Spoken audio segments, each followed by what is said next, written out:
was killed? Yes. Find something? Animal tracks. Whoever is bitten by a werewolf and lives becomes a werewolf himself. Oh, don't hand me that. You're just wasting your time. The wolf bit you, didn't he? Yeah. Yeah, he did. You wouldn't want to run away with a murderer, would you? Oh, Larry, you're not. You know you're not. I killed Bela. I killed Richardson. If I stay here any longer, you can't tell who'll be next.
Good evening, goblins and ghouls, and welcome to the Friday Night Scream Stream. I'm your host, Spakenstein, and I'm joined, as usual, by my very good friend, Mr. Evan Sink. How are we doing this evening, Evan?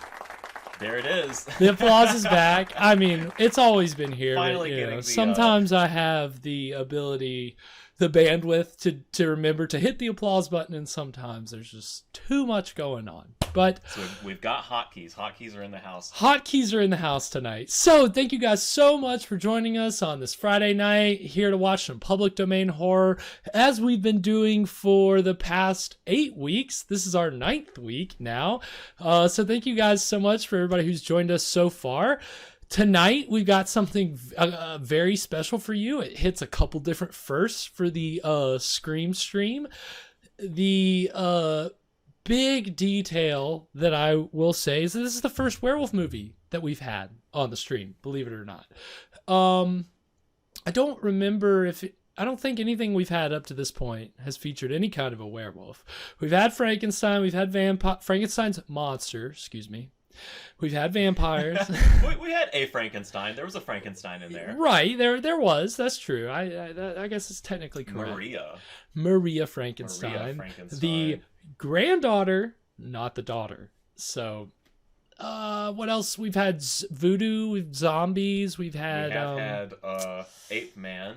You had an ape man, believe it or not. We had a gorilla so movie. This is actually a great segue because, you know... rounding out the pantheon of monsters. Right. I mean, last week it was man turns into ape.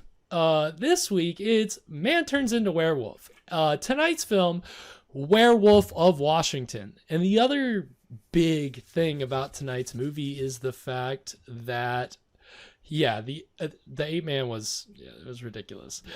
The other cool thing about tonight, and that's the thing, Ape Man, we can all agree, that was kind of a boring movie to sit through at certain points. I think we can all agree on that. We still had fun watching it, but... We had fun. That's the beauty of this show, between us and you guys, the audience interacting with us. We make this show a blast, even when the movies are not. Here in again, last week, you could make a case that the movie was not a blast, but we had fun with it. This week's movie is a blast. It is the exact opposite. It came out in 1973. So that's the other big first. This is the latest film we've shown on this program. First 70s movie. Picture. Most modern picture that you're going to get here on the Scream stream is something shot. This is it. This is the it. last one. Early 70s, and movie. that's it. You don't, we're not going to live long enough to be covering when the post 1971 stuff starts hitting public domain. Until now, you guys are stuck with what the public domain has to offer, and lucky for you guys, we've got a real primo werewolf movie here. I've done some research, a lot of research in tonight's film. I found out a lot of very cool stuff. To just give you the basic logline, I mean, come on, the title speaks for itself. I think we can all agree, right? Yeah, right.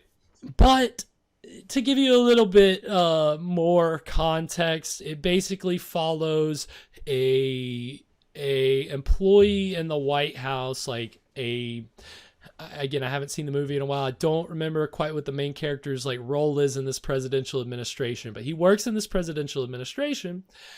And sure enough, he becomes the victim of a lycanthropy curse. He's the intern. He's the intern, and of course... The intern turns into a werewolf. Yeah, like it happens with interns getting saddled with the worst responsibilities and the worst jobs, so too sometimes do you have to be the one that's going to have to turn into a werewolf. Now, there aren't any government experiments involved here. This is actually kind of... follows some very classic werewolf tropes. And so does it follow some very classic government tropes? It actually does. And that's the other wonderful thing about the whole background of this film, is that it is supposed to be a satire of the time in which it was made, which 1973, if you guys know, Nixon, right, Watergate. Right. This movie was being made. It was being made before Watergate the news had come out, but when the stuff was kind of going down, and the director said, all right, I kind of want to parody this. And so what we actually have here is a horror comedy.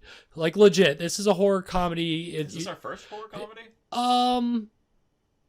I think so. Like, legitimately. Like, some movies we Right. watch have had comic relief. They've had comic moments. But this Some is... have been funny just unintentionally. Unintentionally, a lot of the times that's the way it goes. This movie, the humor is intentional, and it's funny. I didn't really realize that the first time I watched it. I mean, it really is. This is meant to be laughed at and for you guys to have fun with. And the director, really pulled a lot of different inspirations together and came up with a wild movie, and it's got a very interesting history. So we're going to go into all of that tonight. I'm really excited to dig into it. It's going to be a lot of fun.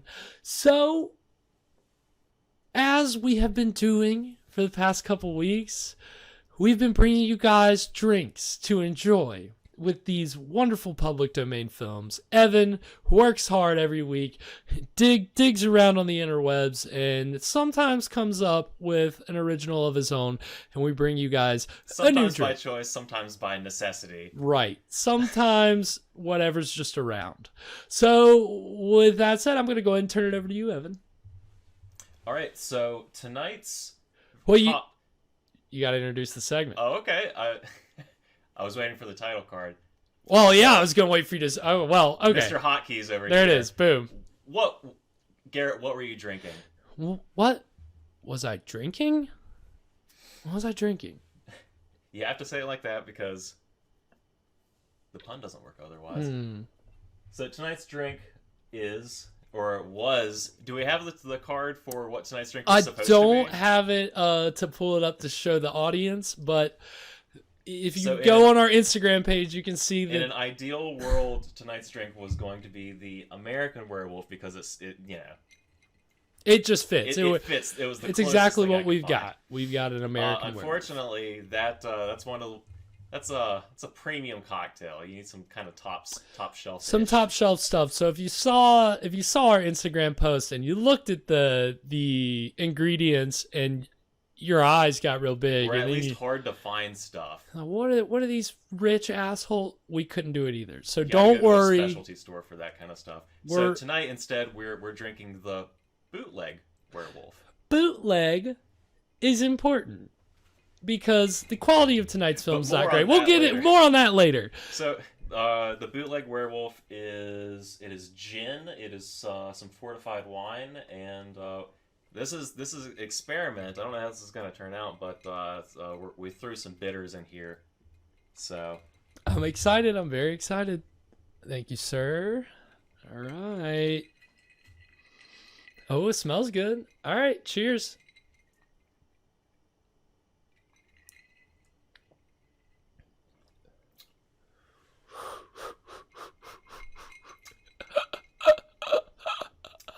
it's not bad. Oh, T-Boy, not sweep bad. into the house. Oh God, Hey.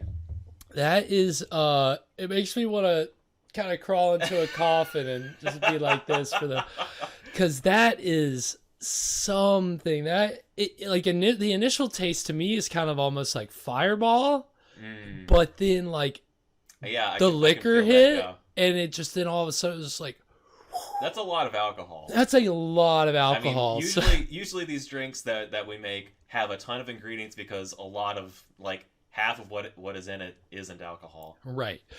Usually, This is just especially all like alcohol. last week's drink, we couldn't taste the alcohol at all. Exactly. It Yeah, was we were drinking banana smoothies. basically banana smoothies, which were fucking delicious, and this is good too in its own way. Yeah, that. You know.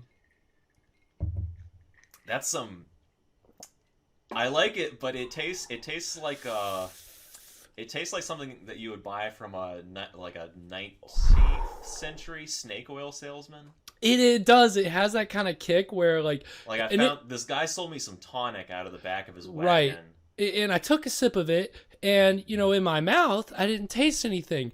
But when I finally, hit my stomach, everything was on fire. Flames on the side of my face. No, it really does. Again, there's almost like a fireball-y taste, but then when it hits your throat and it hits your windpipe, It's a gin. It's got that bracing, evergreen kind of. This is what I'll say. Small sips. Small sips. This is a small This is probably sip all. drink. I don't know if I'm gonna be able to drink 2 of these tonight. I don't know either. It would definitely be a stretch to. If I had 2 of these, I'd be over before we even got halfway through the movie. Because that's the other thing about tonight's movie is it's, I think, the longest movie we've watched so far on the stream. Tonight's movie is 86 minutes. Last week's movie was like 63. Yeah, we watched some pretty short ones. We watched some, those Poverty Row movies rarely get over an hour. So here we are. They're really stretching what they got out. Right. So here we are, They're not having mileage. that problem. Time is, we've got no time to lose. That's what I'll say. So, no time. No time to lose. That's a Monty Python deep cut. You have to search to find that one. Okay, so the drink is actually pretty good. I am enjoying it.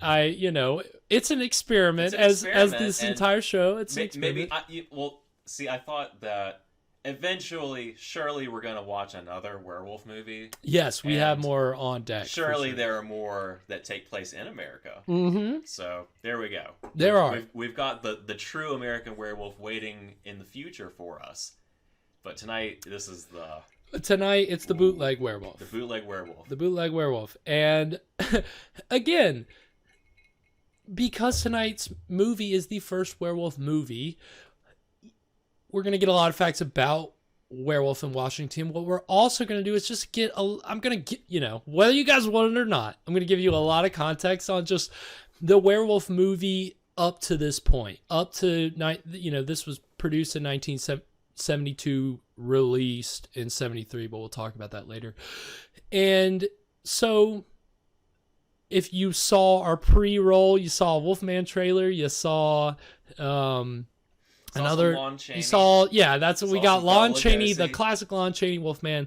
So, here we are in 73, and this is a horror comedy. Again, this is, but to go ahead and get into the movie tonight, first time I ever saw this was in that same box set that I got 8 Man from.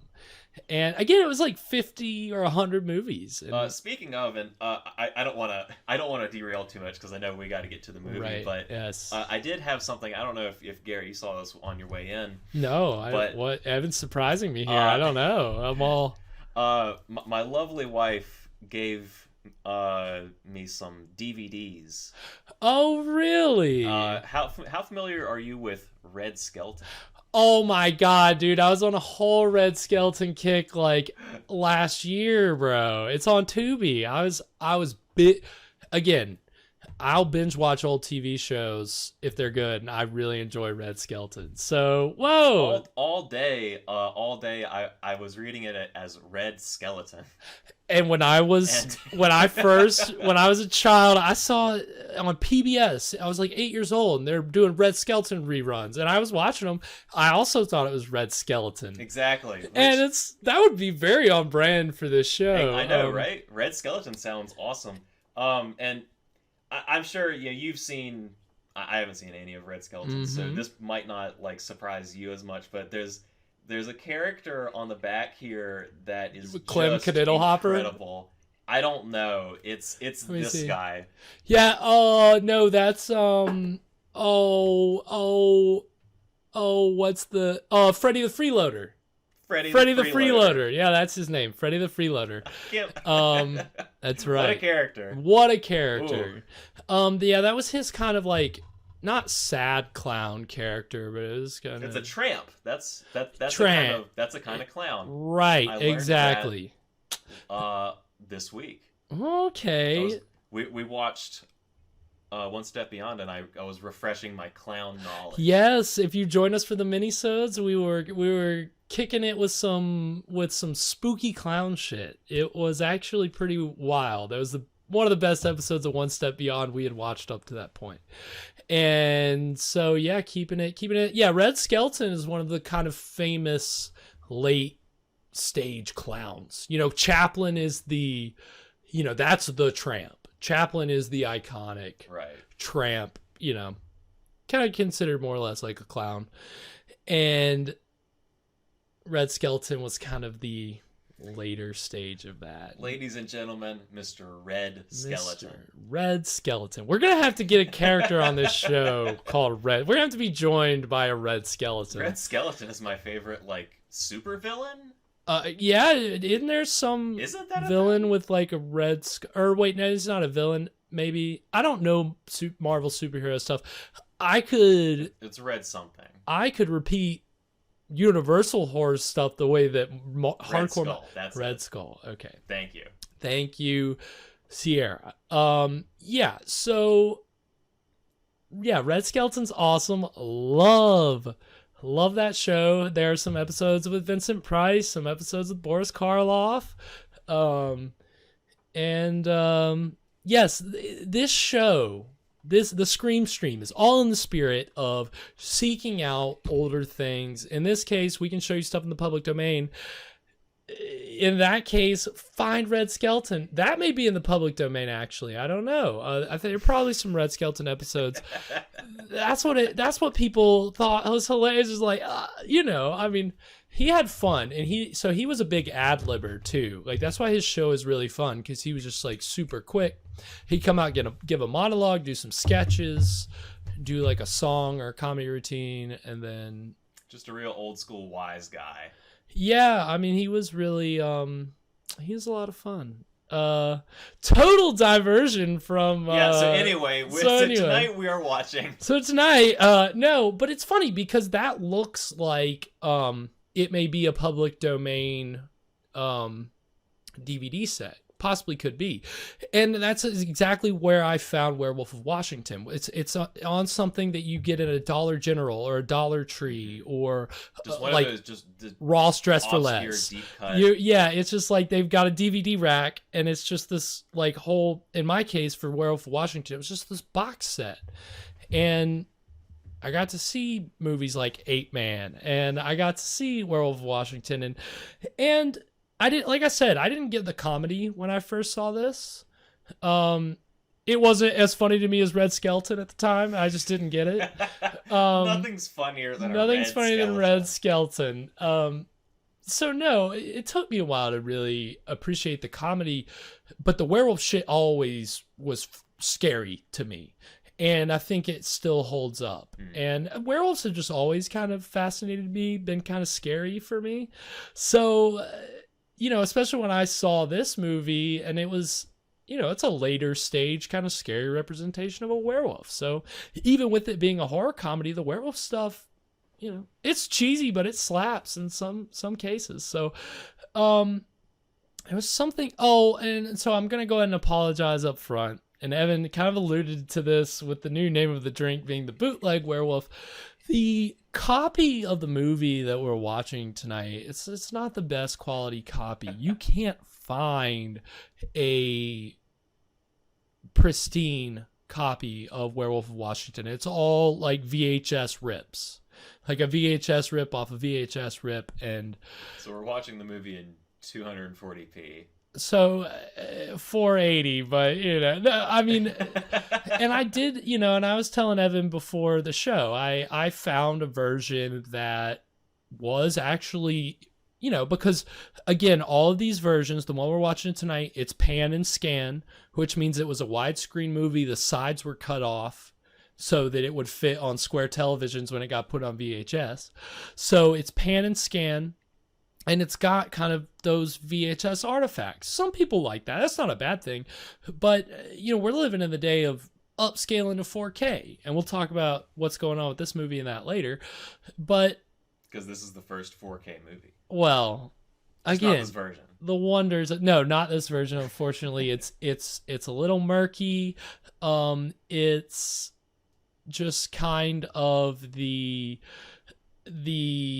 par for the course with some of these public domain films. They haven't had the chance to get restorations. It's just a VHS rip of a VHS rip, or a compression of a compression, a copy of a copy, and it just gets worse every time. And so it is.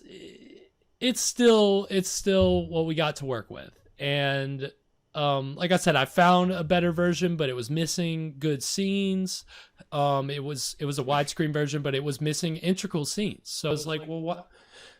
I'm not going to Frankenstein together a copy of widescreen and pan and scan and show that to you guys. We'll just stick with the pan and scan that has all the scenes. Yeah, that has the whole movie. The whole movie. So, get ready for some werewolf action. Again, one of my favorite kind of monsters. We're going to get a whole werewolf roundup. We're going to get all kinds of cool facts about the making of this movie. Evan, anything before we get started? So Werewolf of Washington, like I said, is a very straightforward title. But so based on the spin-off, you could say I'm going to say that Wolfman isn't present in this one. Yes, and that's another thing that we're going to get to. It's very funny. Again, the beauty of public domain movies is that you can do whatever you want with it. And in the case of this movie, it did get repurposed for, a whole brand new movie. And so we'll unpack all that. It should really be a lot of fun. Yeah, he's just a representative in this one. Right. Representative Wolfman, not president. So, all right. Well, I don't know if I fixed the echo. I did some stuff. I don't know that helped, but trial and error as we do here. The gremlins are still in the machine, so we try to work them out when we can, but it comes and goes. So I think without further ado, we'll go ahead and get into Werewolf of Washington.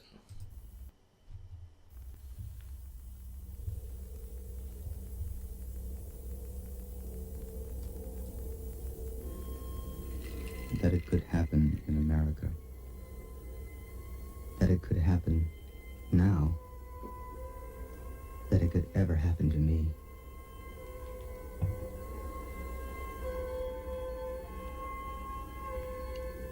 Jack Whittier is my name. Maybe you remember my byline. I was the youngest member Biff. of the Washington Press Corps. Could you imagine? Its fastest rising star. Biff. One of the best and brightest, as we used to say.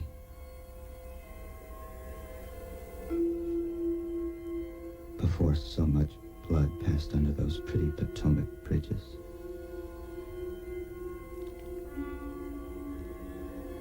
It's a pretty wild shot. I was having an affair with the president's daughter, and I went out. Without hurting her feelings, or frankly, my career. Of course, that's the main So I thing. had my paper reassign me to our bureau in Budapest. Good job, Bob Baldwin. Bob Baldwin.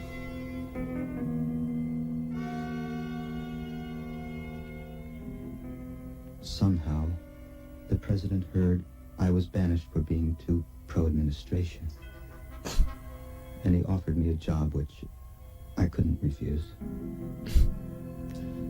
If any of the political stuff sounds familiar, Which is where the terrible events that I mean, that's would just the destroy my Nixon career and parallels. my Yeah, life began. well, what is it? History doesn't repeat, but it rhymes. It's silver.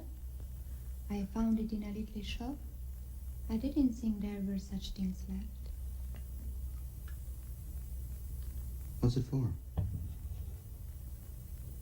You mean you don't know? Honest to God, Giselle, I'll have you in Washington within 6 weeks. I'll get you a visa. I'll get you a job. I don't want a job. A job with who? The FBI? Stop it, Giselle. Now, will you come on? Stop it, Giselle. That's what Tom Brady says every time Giselle asks him to retire. Stop it, Giselle.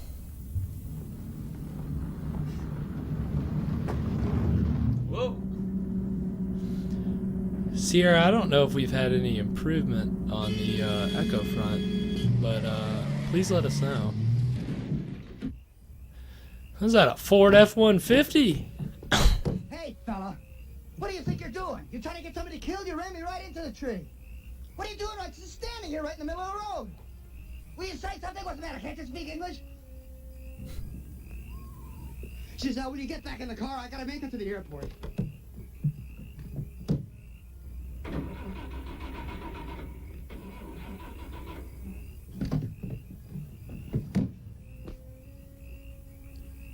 I'm sorry, sir.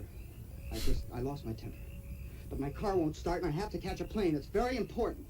Do you know, is there a gas station around or someone that could help me?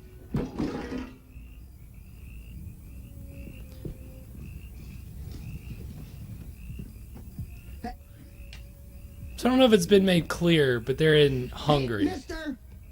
I really need help! Yeah, How do you say help? that's good to know. Check each! Come on. Check each! Jackish. Now, please, the only reason I'm asking you is because my car crashed because of him. Now, could you just give me a little help, please? These angles are very dramatic. If we want to leave. Well, you know, I mean, so this budget, of course, is with most of the movies on the show is very minuscule, so they, you know, try to stretch it where they could. Listen, it's because of him. It's all his fault. He ran me off the road. What are you afraid of? He'll have to go anywhere. I think $1,500 billion worth of aid every year. What are you looking at? This guy's like Oh my God. werewolf already. He doesn't even Yeah. need makeup. He's Wolfing out. got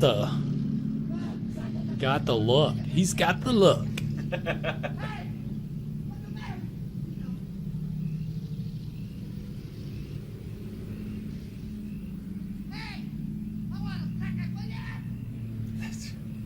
Classic Americans and European countries. There's gotta be a house down that road right there, phone. Just wait for me here, Giselle. Leave the headlights on, okay?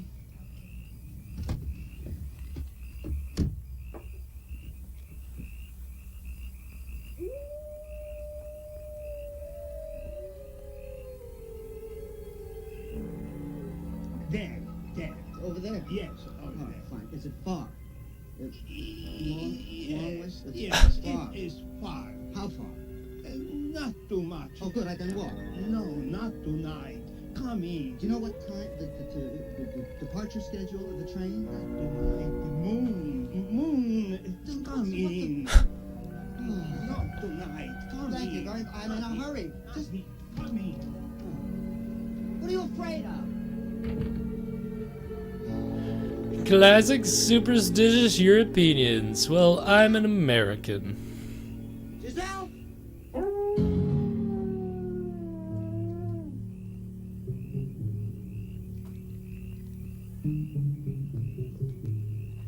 Giselle? So if you see the original Wolfman, you know the plot point importance of a cane with a, you know, weird shaped handle. It's, you know, it's a silver handle, so you can bash some werewolves.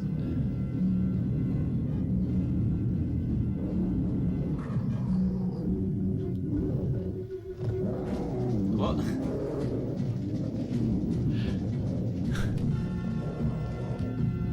Now, that's like a shot, like straight out of the 40s Wolfman. The original Wolfman.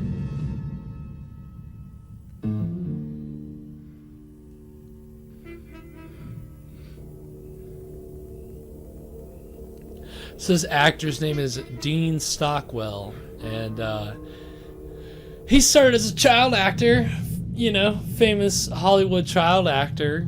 Did some, you know, adventure movies, and then was able to transition to a, you know, an okay career as a character actor. So it must have been a wolf. But No cause. this was at a kind of middle road in his I career. killed a man. Yeah, how I killed like this- famous is this movie? She said it was an I mean, not accident, my really. boy. I mean, again, Dean Stockwell's the only one of the few people that would do you know, continue to do increasingly prominent things after this movie. The director, Milton Moses Ginsburg, had done one film before this, and he didn't direct another film again. Wow, this was his last movie. The last movie he directed, but he ended up becoming an editor and edited some Oscar-nominated documentaries. So, you know, went on to have a good career, but there were a whole bunch of problems with the post-production and release of this movie, which we'll go into. I'm afraid I must ask you to leave the area at once. I tell you again, no one has I love this. Sunglasses indoors is a whole look that when I finally am in my I don't give a fuck phase, that's the first thing I'm doing is putting on my sunglasses. Yes. Absolutely.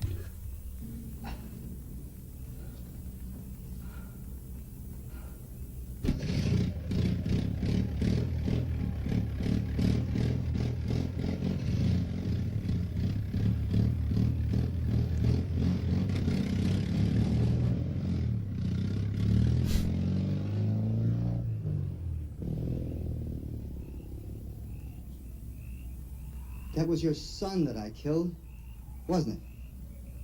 Ne, παιδί μου ήταν. Yes, that was your son. And you don't even care that I killed him. Δεν τον σκότωσες. Τον λύτρωσες. Ήθελε να πεθάνει, να γλιτώσει. She says you didn't kill him. You released him. He needed to die. He longed to rest. Because of the communists? Secret police? The guy. The pen. Because of the sign of the pentagram. Oh. The Pentagon is behind all of this. Get ready for a lot of that. Pentagram. Oh, Pentagon? Bunch of insanity. Όταν σειραγώσει λυκάνθρωπος. So the humor in this is, it seems a little subtle, a little dry. And leaves. I feel like it gets less so once we get in Washington. Okay. Bull. Find out who she's working for. Δεν σε δάγκωσε ο λυκάνθρωπος. The wolf bit you, didn't he? Yes, damn it. That's a quote straight from The Wolfman 1941. The wolf bit you, didn't he? From an old gypsy woman to the guy who got bit by the wolf. The director has explicitly stated that he was inspired by the original And Wolfman. remember, a werewolf can only be killed with a silver bullet or a stick with a silver handle. That's verbatim from the Wolfman. Well, I mean, That's where the rules came what from. year was the original Wolfman? 1941. Universal Yeah, so had 30 years later, you can just call it an homage. And right. The director said he saw the movie when he was 8 years old, and it terrified the shit out of him. And so, when he was trying to decide his next movie after his first movie, it was, what are the two things scaring me right now, or that I'm most scared of? Werewolves and Nixon. And so you put them together, you get Werewolf of Washington. there you go. And wouldn't you know it, when Garrett was 8 years old, he saw this movie. It's actually later, unfortunately. I think I was like 13 or 14 when I first saw this.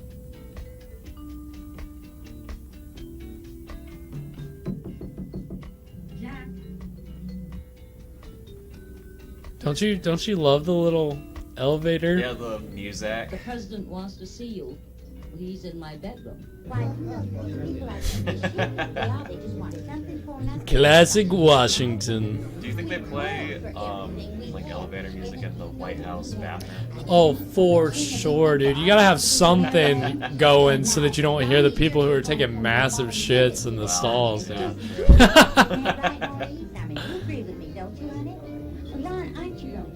We're going to change the Constitution. Oh, thank heaven. Well, I meant to say, you should rewrite it. And I think I have a few points. Caddy Washington Wives. There's like a whole show right now with Julia Roberts where she plays like, A character like that. well, it's like it is a real woman who was like the wife of one of Nixon's cronies who was like basically trying to kind of sound the alarm, and nobody believed her. Fine, just fine. Settle it any way you want, but just make sure it doesn't fall back in my lap or the Attorney General's. How's your flight? Wheeling and dealing, just like another president we know. That's the art of the deal. These literal backroom deals. Press aid. Your job will deal mainly with the Justice Department. The Attorney General is just too honest for his own good. You need to help restore his image with the press. And also deal with the Capri nomination. Especially the Capri nomination. Have you met Mrs. Capri? Doesn't matter. If Elliot loses the nomination, we'll just be mighty happy to stay home and make money, won't we? No, sir. She's going to be a problem. How do you tell a man to dump his wife for the good of his country? Well, Jesus. Anyway, I want to restore some balance in the court. I mean, if there's a Southerner, we could give them a sense of belonging down there. God damn it, you know what I mean, Jack. I think I do, sir, yes. Well, that's all the speech I have for now.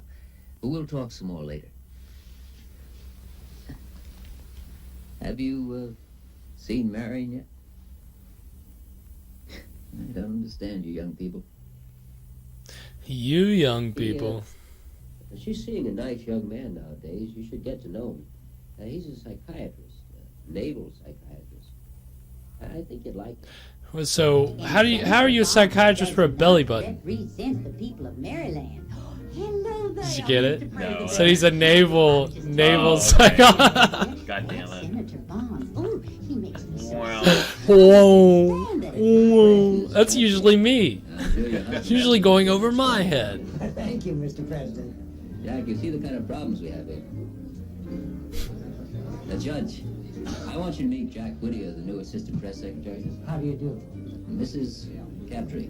Oh, is he the Jewish young man that you hired to muzzle me? Classic 70s Washington racism. Strap in for plenty of that tonight. Right now, Mr. President. Oh, Marion. Hello, Jack. Hello. Don't you love transatlantic? Like, this is late for transatlantic, Yeah, too. it really is. I guess if you're the president's daughter. Yeah, everybody knows she's just putting on, but, you know, come on. The president's daughter. Shaq's actually so fancy. I'm sure this nice young man will see me home, won't you, honey?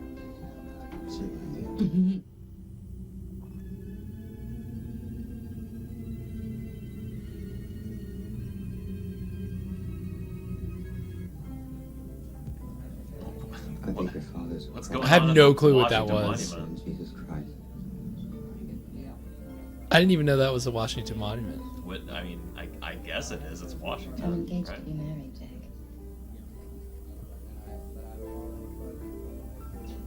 Already? To that psychiatrist guy?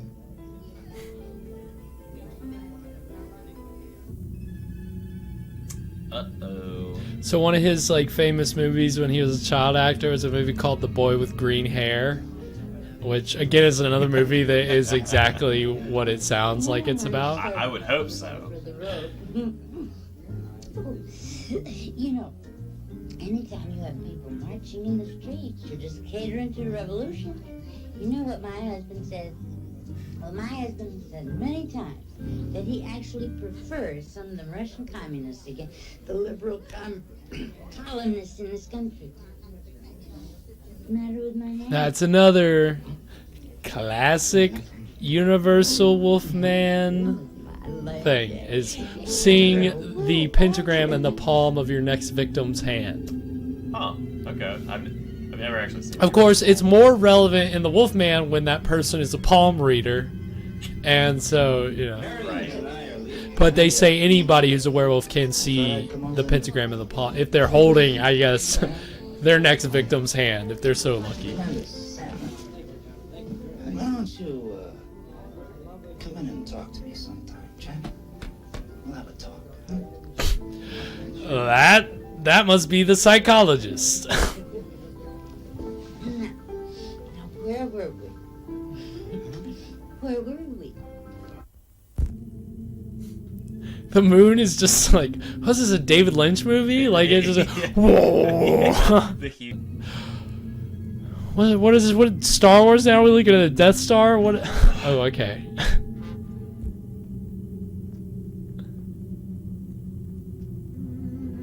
I kind of like the distortion effect, like the damage. The grain and all that. It's very, yeah, it's very authentic, right? It gives it a nice quality.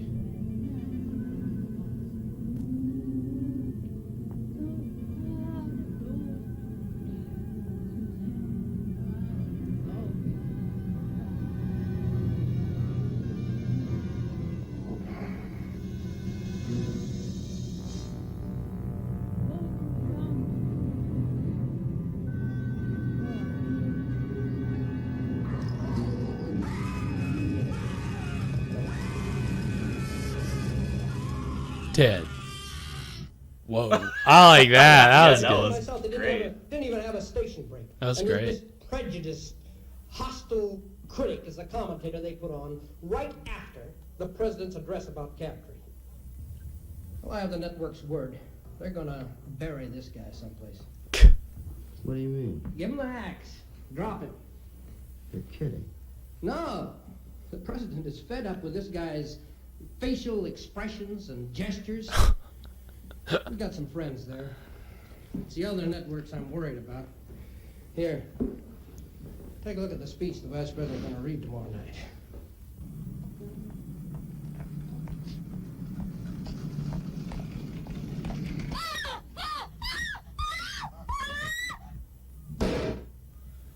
We are going to war against the networks, Jack.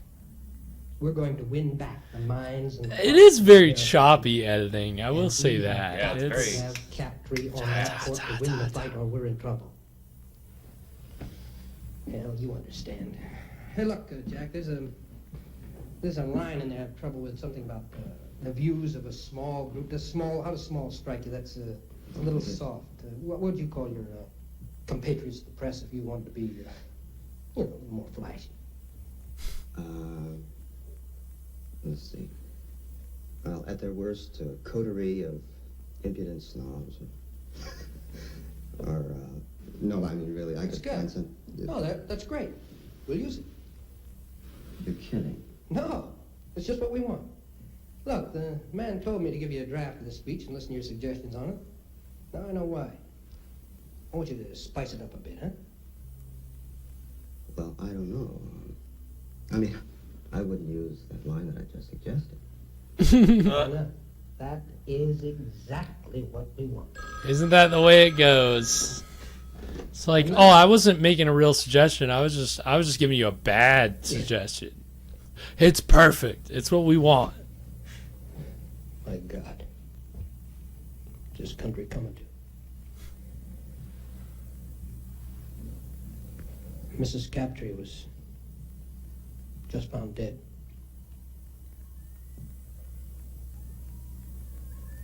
Guts. Rip it open.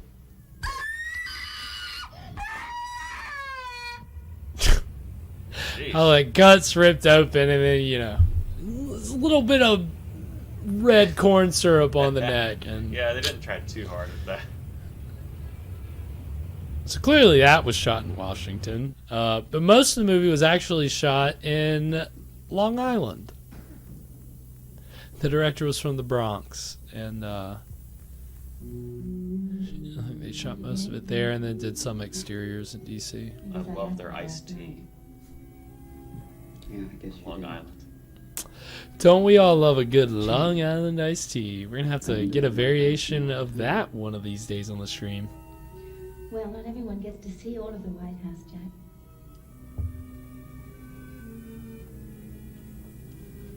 Are we gonna have any movies on Long Island? There may... No, I don't know if there's any that are actually set there. What about New York, surely?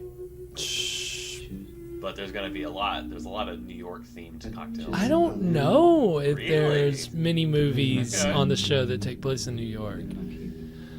What city has the most werewolves or the most monsters?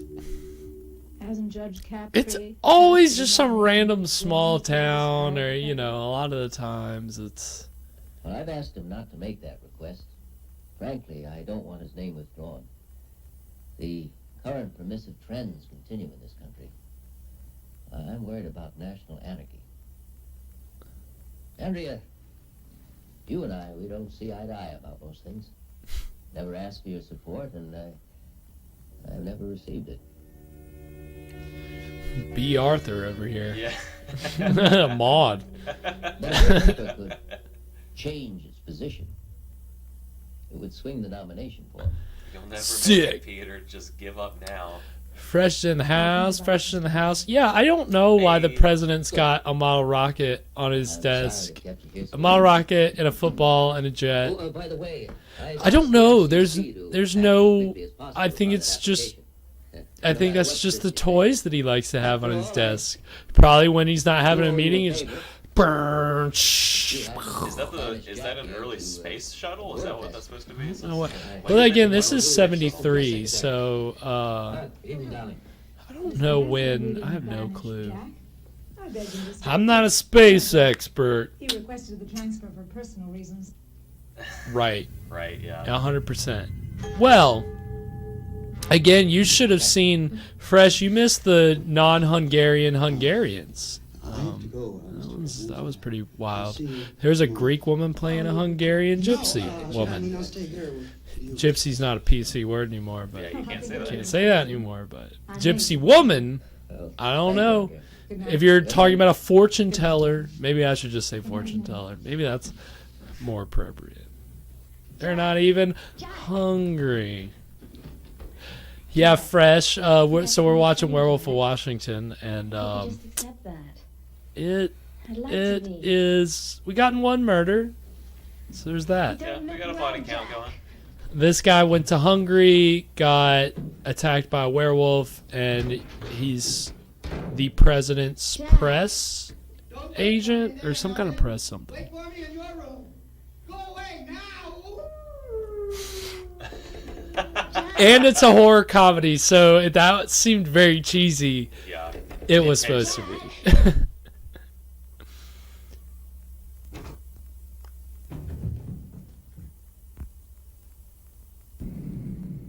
That's a good shot. That's a good Like shot. that.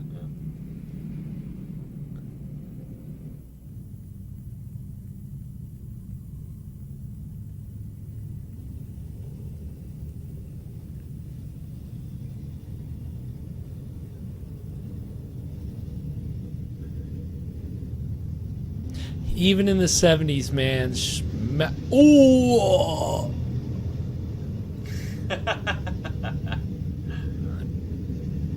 I did not see that coming. Just doing a little car surfing. Yeah, man. Fucking radical werewolf. Have you seen this before? I have, but I didn't, it's been a fucking minute. Shut up, really? I guess I could see that picture. You can't share any pictures of the Eiffel Tower at night because it's copyrighted by the French government. Wow. Only the government can. That's so cool. Yeah, I guess DC. I mean, if it's a public building, I guess you just got the.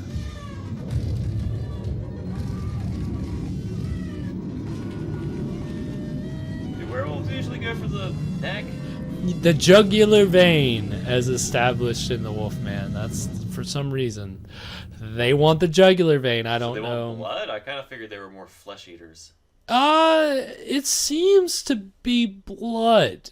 I don't know why. Again, so a lot of the werewolf mythology, even in this movie, is coming from the 1941 Universal movie, The Wolfman. It seems like just kind of a horror comedy homage. Yeah, and that's really what it is. And to the Yeah, the jugular vein. right, yes, oh, Fresh, classic. Yeah, that's a very good one. He's just like, up, I nicked an artery. So Yeah, I don't know. I guess they want blood, but yeah, that was just always a thing in the Wolfman. Anytime they find a dead body, there's a doctor and he's like, jugular vein is severed, you know, like, and so I don't know why they go after the jugular vein. But that's the way that it was established. And, you know, yeah, again, like, the werewolf, all that comes from Universal. Most of the mythology that people knew up to the year this was made, 1972, it's all Universal. And there were a couple where other, like, companies doing werewolf movies. Universal even did a werewolf movie before The Wolfman. They did Werewolf of London, which is, you know, it wasn't super successful, which is why The Wolfman is the movie that, you know, everybody loves, and they made all these sequels to it. So that was everybody's like notion. And then you had movies in the 50s, like I Was a Teenage Werewolf, which started to take the werewolf and be like, okay, let's take the werewolf and let's mash it with something else. So in this case, it was being a teenager and your hormones and all that, you know, wild stuff, all those parallels that you can use for a metaphor, they did. And that was a really hugely successful B movie by the same company that did all of Roger Corman's early movies. So they did all of these teenage monster movies after that. I Was a Teenage Werewolf, or I Was a Teenage Frankenstein, Teenage Caveman. I mean, they did it all. Well, I think Teenage Caveman. I have no clue. It's at a certain point, pretty quickly they started scraping the bottom of the barrel. So you had, and again, even before all of that, in the 40s, you had Fox doing a movie called The Undying Monster. Poverty Road did a couple werewolf movies, or a couple werewolf movies came out of there. But at this point, the genre in America was kind of starting to get more, it was ripe for parody at this point. And so that's why you have this movie. So for the break, the trailers we're going to get to look at, we're going to get to see the trailer for I Was a Teenage Werewolf. Right. And we're going to see the trailer for a movie that came out 2 years before this one called Werewolves on Wheels. So if you want to guess what that mashes up werewolves and the biker film, which was a popular drive-in B-movie subgenre of the time.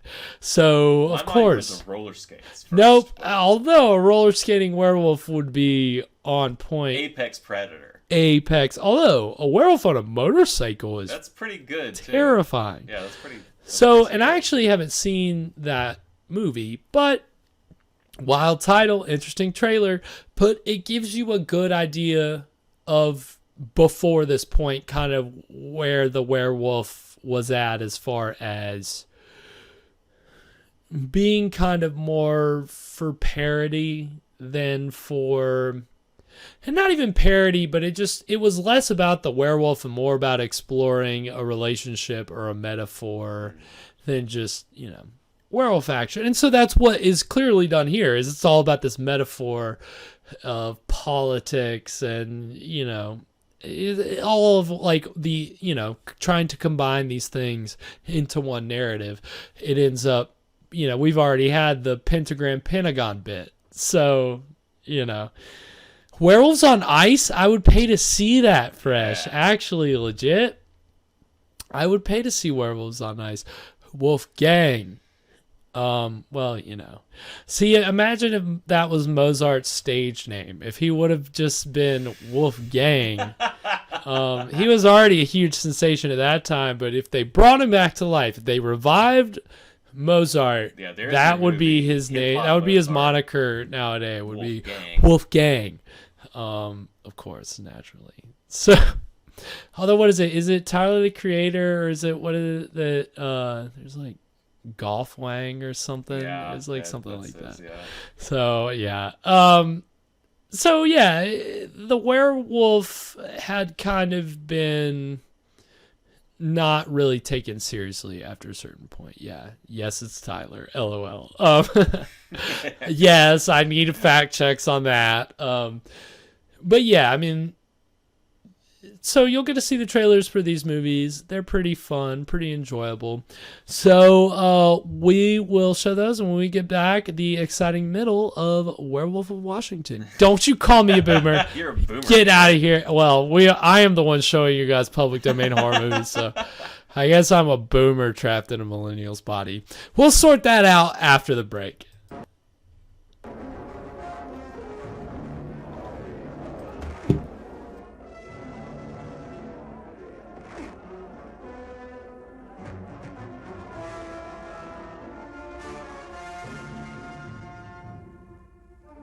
Help me, doctor, please! I know they're going to kiss me, but don't let anyone see me like that. Please, doctor, help me! Michael Landon in a powerful performance as the boy possessed. Yvonne Lyne, appealing as the girl who loves him. Whit Bissell, unforgettable as the scientist maddened by the mystery of the werewolf. And Tony Marshall, a tough, friendly enemy.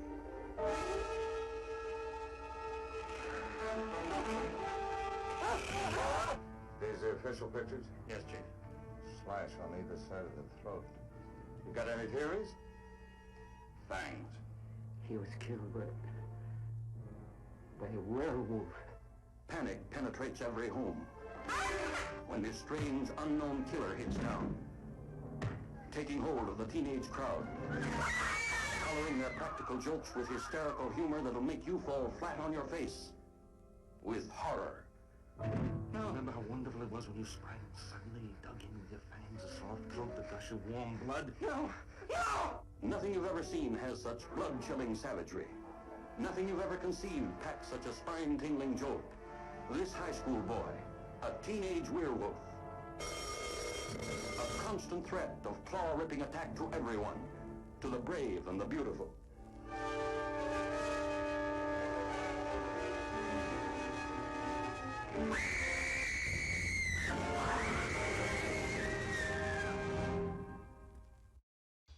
The one who speaks for them, let them eat their bread and drink their wine, and in the night benign, sleep. Don't miss the most unusual and exciting horror motorcycle film yet made. I come to offer you youth and fresh blood. Hey, we all know how we're going to die, baby. We're going to crash and burn. Werewolves on Wheels, starring Steve Oliver and Severn Darden. The story of a motorcycle gang who ride into a new kind of hell. They ride wild, play hard, and fight brutal. I write your unholy name thrice in blood. Fire Satan, you are one with them. Fire Satan, you are one with them. Fire Satan. Werewolves on Wheels, the most eerie, the most chilling, the most terrifying motorcycle horror film ever made.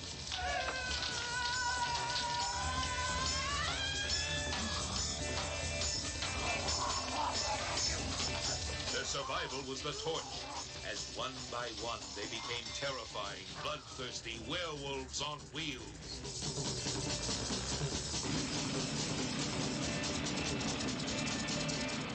Don't miss the first horror motorcycle film ever made, Werewolves on Wheels. Rated R from the Fanfare Corporation. Hold on, I had to turn our microphones back on. Rated R. Yeah. Revolutionary. A werewolf motorcycle horror movie. That is Werewolves on Wheels. Again, I have not seen it. I started watching it. I think maybe it's on Tubi.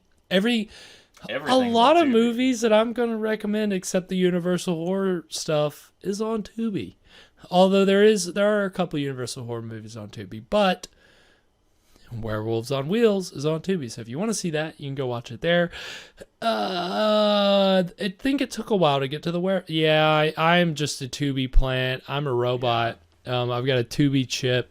I'm actually not a real person. From the moment you guys met me, I was actually a robot created by 20th Century Fox Corporation, which is the owner, the parent company of Tubi. So everything outside of the camera frame here is just it's all artificial metal skeleton. Right. It's just a red skeleton. You think I'm real? It's just nothing but red skeletons over here. So again, that was 1971. That was, a year before this was produced, 2 years before this came out. That's not a parody. That's meant to be like a horror movie, And so, I mean, when the director and writer of Werewolf of Washington, Milton Moses Greenberg, when he had the idea, or the idea to take his fear of the movie The Wolfman and his fear of Nixon and the administration and jam it together, he immediately was like, okay, I want to do this as a satire. I want to do this as a parody, even though, honestly, like you said, it is kind of dry. It's not necessarily... You said the first time you saw this that you didn't realize it was a comedy, right? Yeah. I didn't realize that it was a comedy. It's very dry. It's very... it's a lot of stuff that flies under the radar, but I feel like if you really got the context of the time in mind, which was, again, like I said, it was produced when Watergate all that stuff was happening, but it wasn't public yet. So, but people had mistrust of the Nixon administration. And so as all that was coming out, that's when the writer, thank you for stopping in, Fresh. We appreciate it, man. Thank you. Thank you for your wonderful commentary, and I'll take the boomer thing in stride. Thank you so much. Yeah, I'm just hanging man. with Grandpa here. Evan's got to take care. He's got to make sure I'm getting my pudding and taking all my meds. So, this is the only way. This is the only way I'll cooperate. So, yeah, thank you, Fresh. That's awesome. So yeah, it's subtle, but that was the goal. Peace, Fresh. All right. Well, I think without further ado, we'll go ahead and get back into the exciting middle of Werewolf of Washington.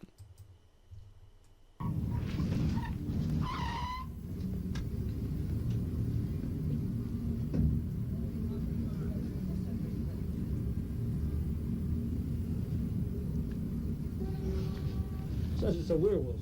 A weird wolf? A werewolf. Werewolf. Can you imagine what happened if the press gets a hold of that? I think the kid did himself. A weird wolf. He looks like he could sever a jugular. Well, I don't think the kid did it. No, maybe he did do it. His obvious hatred of female authority figures, the expression he keeps using, mother, fits the pattern of the crimes prominent middle-aged women found near national monuments. I don't think the kid did it. You're a whiz kid. You keep Classic serial killer. Well, that's just a psychologist's point of view. I mean, it's Washington. There's a lot of them around. Could you just tell me exactly what you saw? Look, we just saw this figure running away. Figure running away. Was it a man or a woman, or was it light or dark? Or was it light or dark? It was too dark to tell. The figure was dark, wasn't it? This figure was dark. All right, it was dark. It was very dark. Debbie, just be cool. A black man. No, it was a werewolf, you racist pig. Not Take it easy. Look, we didn't do anything. Take it easy. Now, could you kids tell me something more detail about this running Could figure? you kids? That dude looks like he's It walked funny. 30. Panthers. How do you know it's the Panthers? I know it. Fuck 'em. Fuck 'em.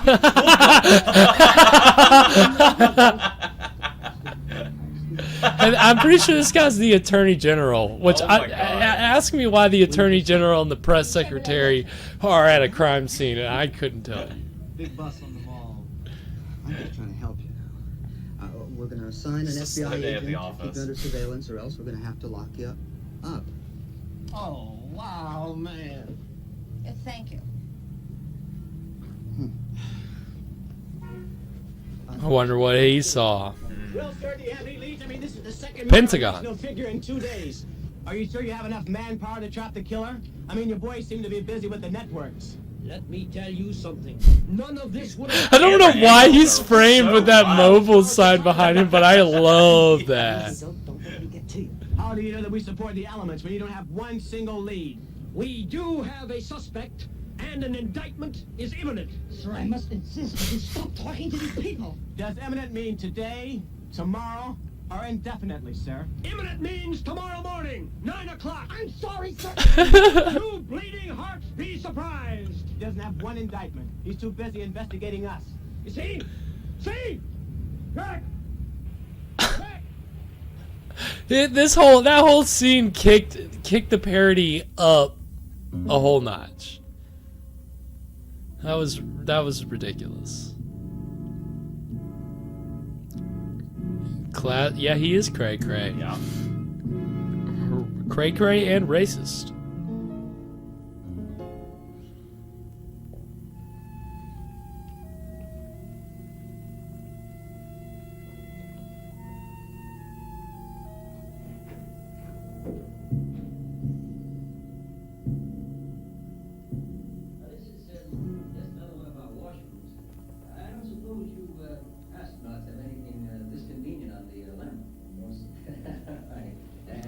The president is showing astronauts the bathroom. He is playing with space toys. I love that. Well, some presidents need simple visual aids. That's right. That's all right, sir. I'll use this one. No, that isn't the point. Saw this. Nobody in there. I'll just reach down under and get the latch for you. Sir, I'll do it. Just a second. No. You just go about your business.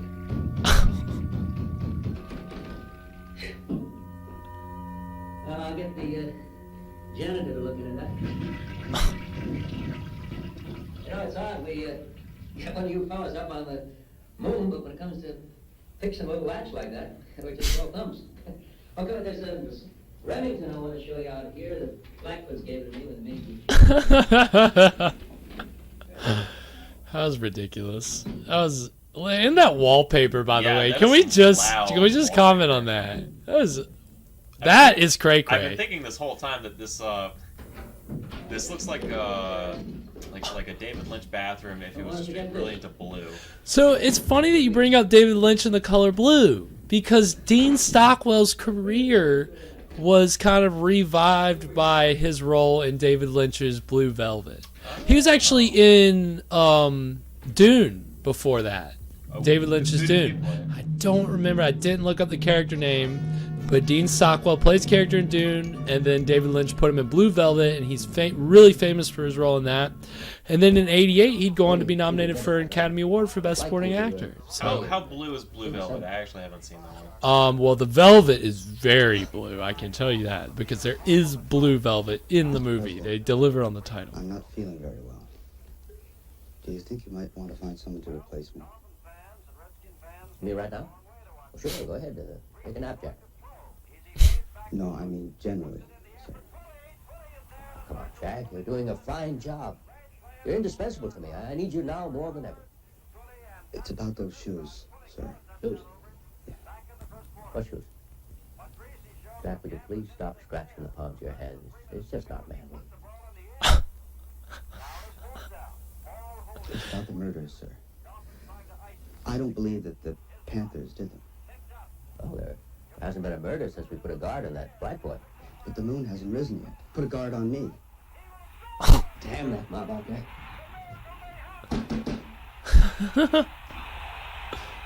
Now look, Jack. What is the meaning of this? That speech you wrote last night was just great. They don't know what this was.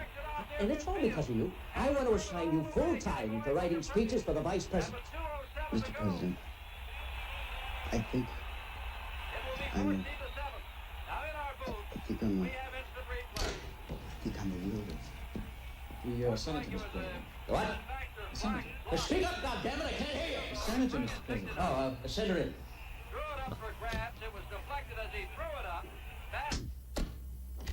Now, Jack, we all get disturbed at some time or another over some damn little thing. But I won't hear of you leaving the team until you've had a chat with Commander Sam. All right? Mr. President, hello. Oh, Joan, good to see you. Come in, come in. Well, I guess she's next on the hit list.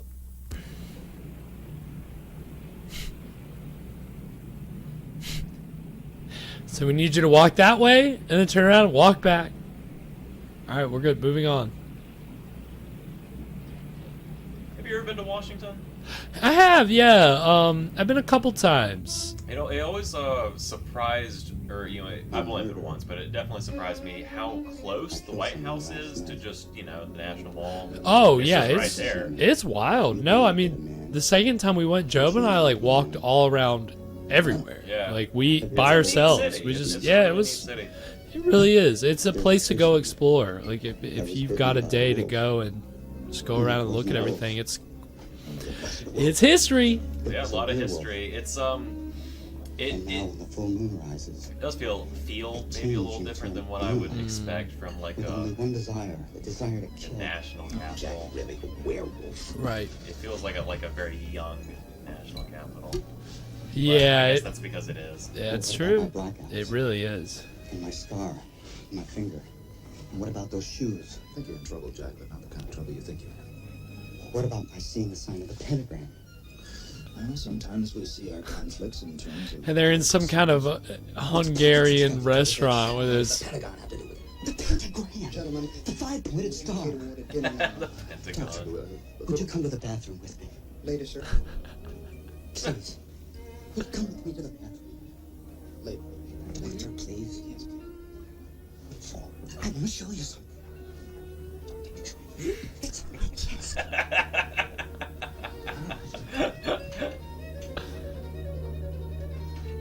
want to show you something in the bathroom. Yeah, doesn't that always bode well? Jack. Especially when he starts taking his shirt off. They're not very hard to explain. Now, you feel guilty because you were with both of these women when they were killed. And you don't think that in itself is strange?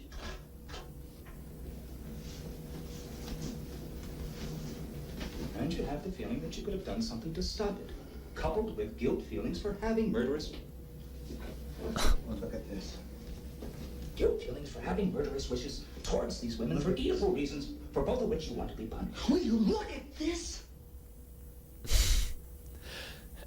Again, shot for shot.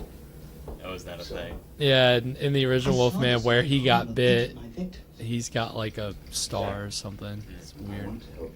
Well, then lock me up. Come over to the hospital tomorrow and we'll talk over it. But someone's gonna die tonight! You two faggots, shut up! Jack, I cannot help you unless you really want me to help you. Now remember what I told you. That's a yikes for sure. I mean, Like a waiter? I don't know. I guess so. You have the waiter jacket. Yikes. Yikes. I mean, yep, there's no excuse for that. That's why we have the yikes button. These old movies, man. Uh-oh. Watergate. Classic Watergate. So apparently, like in the movie, he lives at the Watergate. And this was before, again, this was before it came out that, like, I mean, I guess maybe it was already knowledge that there was a break-in? I don't know if it was before or after the break-in. Maybe Chinese.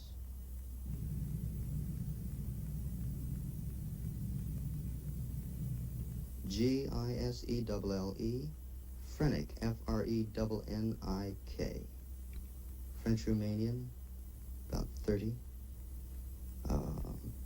Correspondent for the Budapest House Organ.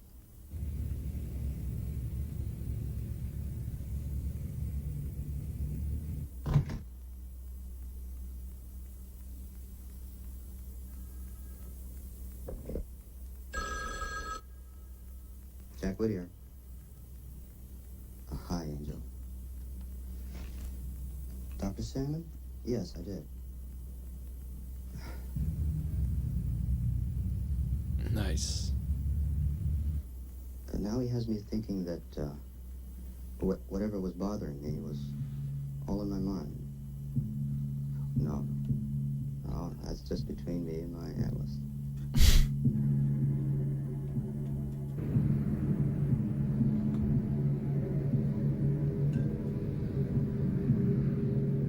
Yeah, I'm fitting all the pieces together.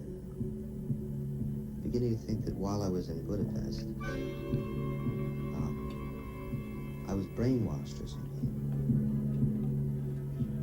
Yeah, to cover up some political activities. Oh, he's in Budapest. Not wait, is Budapest Hungary? Yes. Yes, I think it is actually. What?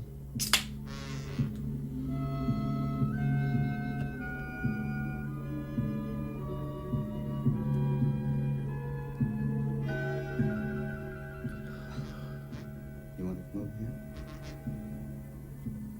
Tonight?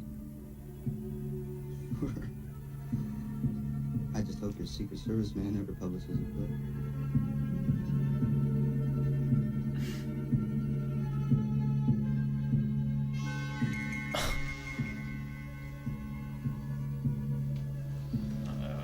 Transformation. Yep, the classic. You have to. If You you're have a to. werewolf movie, you have to have a transformation scene. Classic transformation scene.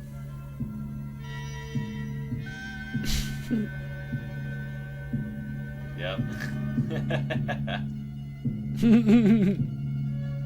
So how did they do that? Did he already have that on his hand? Yeah. He already had it on his hand, and then we'll see. It's dissolve. It's just like lap dissolve, like not time lapse, because you know they're filming it like a couple seconds of a shot. They're putting more makeup on him, filming a couple more seconds, more makeup, and so on and so on. Clever editing. Yeah, and then they just kind of layer all the. I mean, here we go. Bada bing, bada boom. Bada boom, Yeah. bada boom. Yeah. That's So they say the hard thing about this process is trying to like keep them in one spot, like because it's an hour. It takes hours. The process does. So when you're changing stuff, if they get up, if they move around, that's why you'll see them. You know, it doesn't always look smooth, and that was a big problem they were having even. You know, during the Universal days, one of the best transformations from those movies is because he's laying down when his transformation happens and his head's on a pillow. So they actually made that pillow like a plaster, like mold, so that his head would just always go right to the same spot. That's smart. And it would be a smoother transition. Now here, I'm pretty sure they just shot. They kept changing the background every time, and they just did the transition or the transformation like really once. Like every time they were putting on more makeup, they were switching the background around.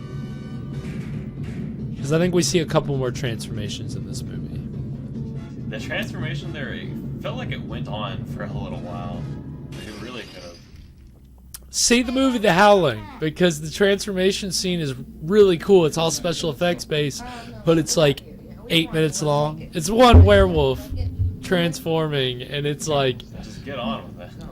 well, it's really cool to see. But the director, like, I think I saw an interview that he regretted it later because he was like, he felt the same way. It's like, at the time I felt like it was really cool. This is what it's all about. This we gotta have it.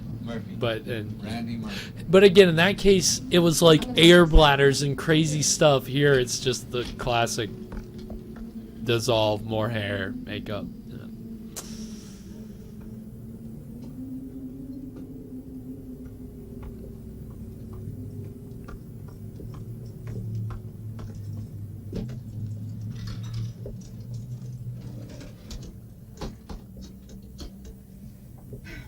Information? Yeah. Randy Murphy. He's somewhere in Georgetown, I think. Yeah. Right. Thank you. So wild back in the day, having to go through a middleman, and you know it's gotta not, especially when you're up to something. Like, Hello, Mrs. Murphy. This is having the to find a werewolf phone of booth. Washington. I know just what you want. So she's kind of trying to do like a Peter Lorre impression there. And easily, you know, that's how a lot of people do the Peter Lorre. It's one of the go-to horror voices. Uh-oh. Oh, that was pretty good. Got in a picture. Yeah, proof.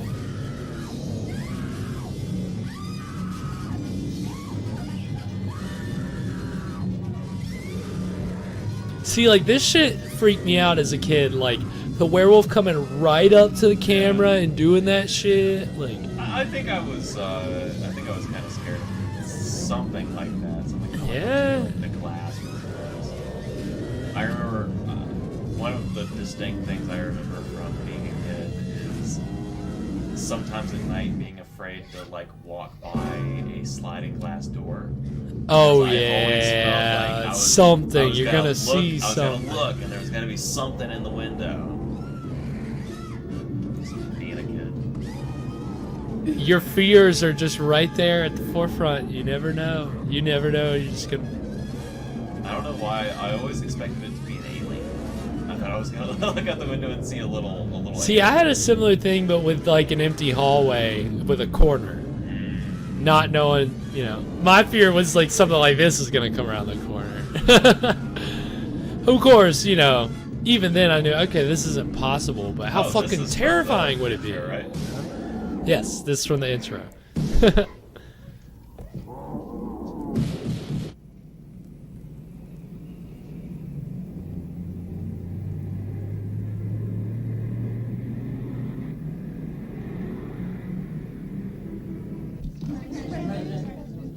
Ladies and gentlemen, before I answer your questions, I would like to make a brief announcement. I have called this conference because of the mass hysteria and now tragedy surrounding a case that we're all very much aware of. Today, I'm pleased to announce the supposed to indictment be emphasizing the word "where" or something. Secondly, the anarchist must be punished. And thirdly, Those anarchists. I think he's missing we must have Crabtree on the Supreme Court. If he so threatens the people, they will stop at nothing. Questions? Mr. President. What a speech. Sir, is it true that the same black man you're quoting for murder was himself brutally attacked last night? No, I didn't point at you. I was pointing at her. Mr. President made a speech last night. I was wondering if you would comment. Yes, I'm glad you asked that question.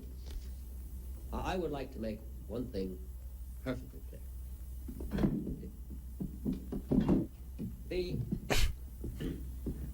The Vice President does not clear his speeches with me. Nervous laughter. Huh? You know what would be hilarious, I think? If, so the president calls a press conference and he gives a big speech and then he goes, okay, now does anybody have any questions? And then just nobody. We're good. Like, nah. No. I just told us everything we needed to hear. It's just a really passive-aggressive press corps. That would be an experience. I'd pay to see that. Did you? Certainly make it more entertaining. I don't know. Yeah, I'm sorry to interrupt, but that black kid died. I don't care what it is you're going through, son. Commander Salmon assures me that your problems will not interfere with your job, and that's good enough for me. But I don't think Dr. Salmon... Now, wait, Jack, wait.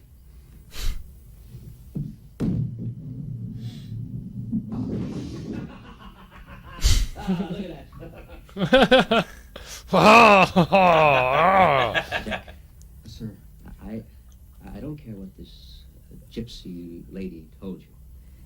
Commander Salmon tells me that in your case, or let's say that in this case, the existence of a werewolf has not been verified. So how could you be a werewolf? Well, sir... Where's the ball? Where's the damn ball? I can't believe they got Joe Estevez for this movie. He actually does look a lot like Joe Estevez. I'm gonna let you know a little secret. Whether you know this or not, but I get frightened too.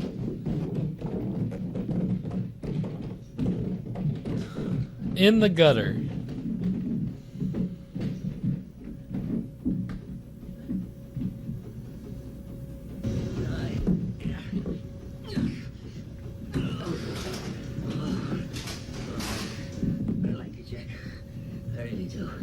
You're like the son I never had.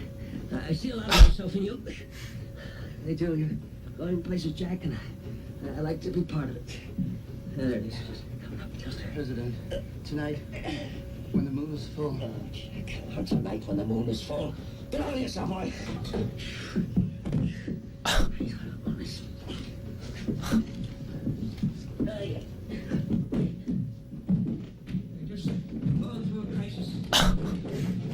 He's really worried about slipping, but it just looks ridiculous. Jack, where'd you go to school? University of Chicago, sir. Did you play any ball there? Oh, just four-wall handball, sir. They didn't have varsity sports. Oh, that's right. There's nothing wrong with four-wall handball. Oh, here, What? Four-wall handball? Wrong with wall handball. Just pick it up and step over there. That's it. All right, Jack, I want you to watch this. Hope that's not a euphemism. Four-wall handball. Look at that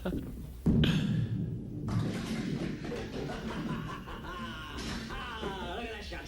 All right, Jack, you take a shot. Go ahead. Go ahead. Your turn. Go ahead. Take a shot. Voting vote in the Senate. Let me have the man I want in the Supreme Court. Who do you think I don't care about that? Do you? Take a position, President. Go on, get up the line there. That's it. Now, I can assure you that the proper amount of time for testing and soul searching, I'll strike out at my enemy swiftly and boldly. Maybe even tonight. Hey, boy. Jack, throw the ball. No, not like that. Here. Look, get down. Bend your knees. Bend your knees. Bend your knees. Bend your knees. Yes, sit down. Sit down. Rip the ball back and get the let it sit down there. Right? That's it. Get the ball back there. Right. Get your knees down there. Now, when you get the ball back there, just let it whisk. Let it go. Okay? You think I run from the battle? I shot from it. Jack, will you throw the ball? Throw the ball down there. Yes, sir. I would too. Shoot now. I'd be aiming out of sheer recklessness. I'd miss the target completely. Oh, son, there. Only a few of us left in the boat now. Got to stick together and strengthen one another. I believe in you, Jack. I want you to believe in me. I promise to stand by you in this crisis. Who do you think you are? I am. Oh, Fresh.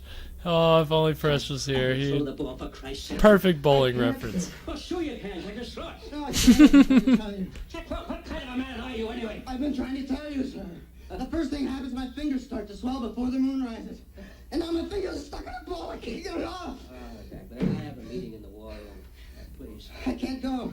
Jack, look, Commander Salmon will be there. Everything will be fine. I'm stuck in a ball. It's a ball.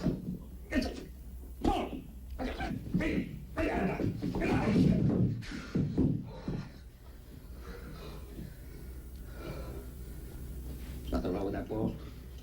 Nothing at all. So these pilots load up their Wow. So that was pretty ridiculous.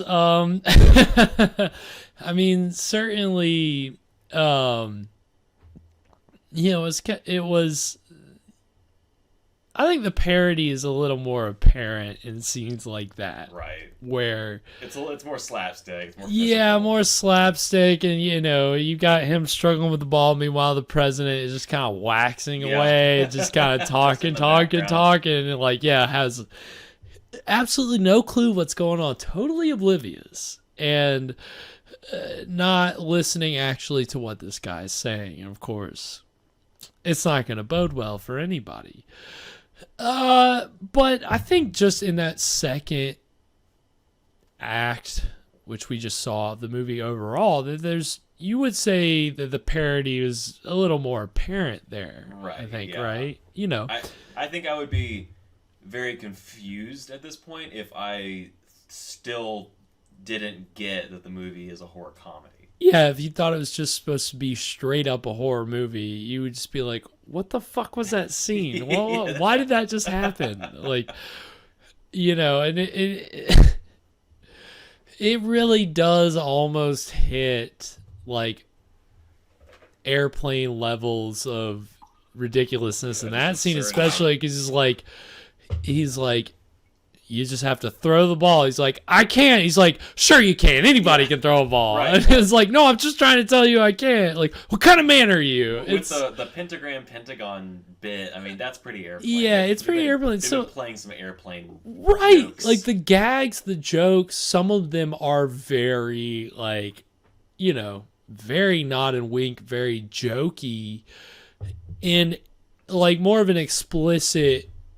parody way. You know, again, I think, and so I'm going to bring up something that's going to blow your mind, hopefully blow the audience's mind. It blew my mind when I found this out. So when you think of horror comedy and like parody of horror subgenres, what do you think of? Well, have you? Okay, I won't even. Yeah, I won't even push you through that. I would say, have you seen Young Frankenstein? Okay, yeah, sure. Okay, right. So Young Frankenstein is obviously what a lot of people would view as the horror comedy where it's parodying a very specific kind of horror, just very much referencing certain movies. Universal movies particularly. It turns out, okay, so Young Frankenstein was I think produced in 1973 and came out in 1974. So it came out after this, right? So apparently the director of this movie said when they were looking for somebody to play the lead, they sent the script to Gene Wilder, which, of course, as you know, played Dr. Frankenstein in Young Frankenstein. You may also not know this. He was a co-writer of that movie with Mel Brooks. And honestly, Mel Brooks was the one who said, or Mel Brooks has said that Gene Wilder was the one who came to him with the idea, or was the one who said, wouldn't it be funny if you took a Frankenstein movie and you did like a parody? And so also, it was on the money. That movie holds up. Right. It really, see, that's the thing, is that movie really holds up. Another actor that they sent it to was George Hamilton. You probably don't know about this. George Hamilton, 5 years after Young Frankenstein, he did a little movie called Love at First Bite, which is a Dracula parody, like in the same level that Young Frankenstein is a parody, that this is a parody. Love at First Bite is a parody, except it doesn't hold up because it's disco era. Whereas Young Frankenstein has Frankenstein's monster doing a song and dance routine. Love at First Bite has Dracula doing a disco dance number. So, you know, you see kind of why one holds up and one doesn't. But what do you mean? I'd love to see Disco Dracula. No, actually, I fucking love at First Bite. It's pretty funny. Again, it's one of those movies I saw when I was 8 and I loved it, and I haven't watched in a long time. I saw it again when I was 14 and I still kind of liked it. Haven't seen it since then, so I don't know if it holds up.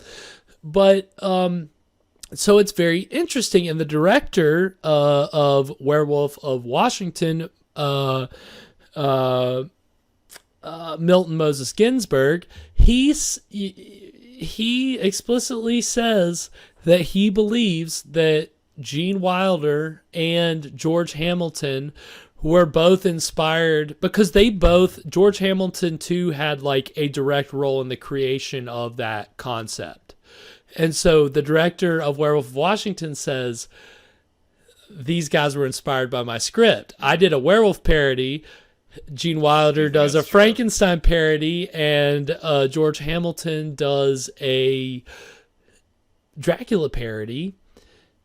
It's I had never connected those dots before. Do you think that's true? Do you think they really were inspired? If he actually sent it to them, then yes. I think that if you see a script like this, and if the script really was what this movie was, it's not great. It doesn't rise to the level of this does not rise to the level of Young Frankenstein or Love at First Bite, but I think you can see the value in taking these familiar tropes concept, and just putting some new context with it to make it funny. And it's just really interesting that if he really did send them those scripts, then I think so. But you got to take Milton Moses Ginsburg's word for it. He passed away last year. Actually, so did a bunch of people related to this movie. Dean Stockwell, the Werewolf of Washington, he passed away last year. So it's all kind of crazy. We'll have to pour one out later for them. So I mean, this is, if you've always wanted, if you loved Young Frankenstein and you've loved Love at First Bite, if it's not too dated for you, and you've always been like, I wish there was a werewolf parody that at least kind of gets to the level of those two, then you should watch Werewolf of Washington. Because again, I think we've seen some pretty funny stuff in this last bit. The second act, pretty good bits. Pretty good bits overall. So now we're going to get to the trailers. These trailers are going to show more of what the international play of the werewolf in film was at the time. Again, it's so wild that a lot of the notions in this movie and a lot of pop culture notions of werewolves come from American movies, because it is very much a European phenomenon, the werewolf. It is very much and the writer of the script for The Wolfman, he was from Germany. He, and again, a lot of man turning into wolf stuff, that goes back to Greek mythology. It can be found in Gothic horror novels. It can be traced. And so the writer of The Wolfman, he was from Germany. He was certainly inspired. He had to flee Germany because he was Jewish. And so there was also kind of some, a little bit of inspiration from that. He did some interviews, and I can't remember quite how much he said that was an inspiration, but certainly it was partly. But the main thing was, I don't want to blame it all on the Nazis, but they certainly didn't help. Arrested Development deep cut. It is a very European thing, but a lot of the rules and the archetypes and the tropes come out of American movies.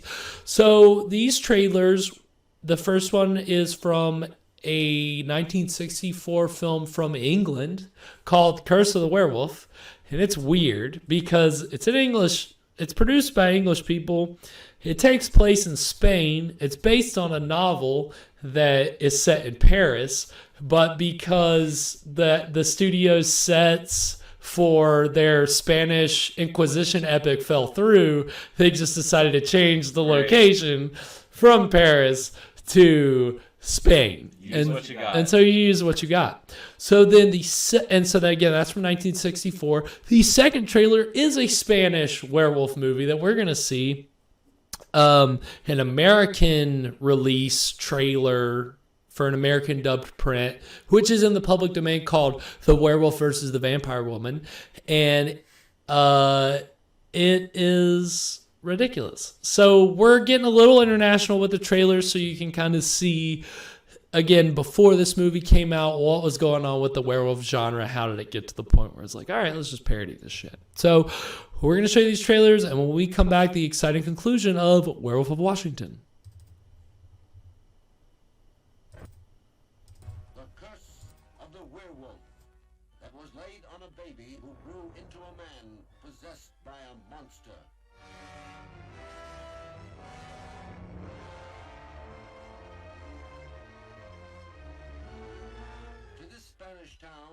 Brought drinking and dancing, music and girls, and the moon. The full moon, that turned an innocent man into a savage beast. The curse of the werewolf. A man possessed by a desperate need for love, who found in Christina all the passionate sincerity of youth. Christina, do you love me? Will you marry me, Christina? You say you love me, will you marry me? Yes. Yes, I will.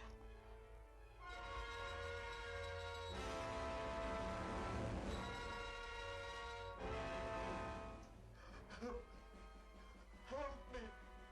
Get away, get away. Get away. No.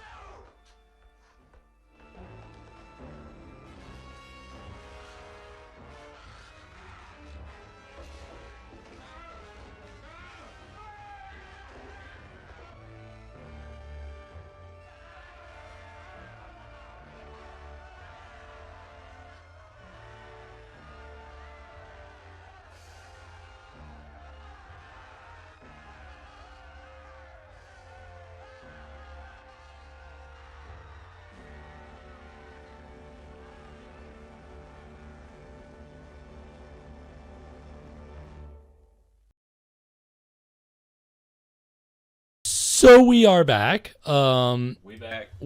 We back. Okay, so as you saw those trailers, one was for an English werewolf film set in Spain. One was for a film that was actually filmed in Spain but dubbed in English. So that's the way some of these films work here. And it's funny, like I said, we'll get to watch Werewolf versus Vampire Woman on the show, which will be nice. Not only that, well,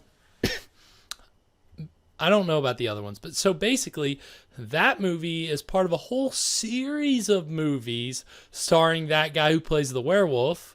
I think his name is Paul Nashe. I've never known how to pronounce it, but he played this character called, it's like Valdemir's,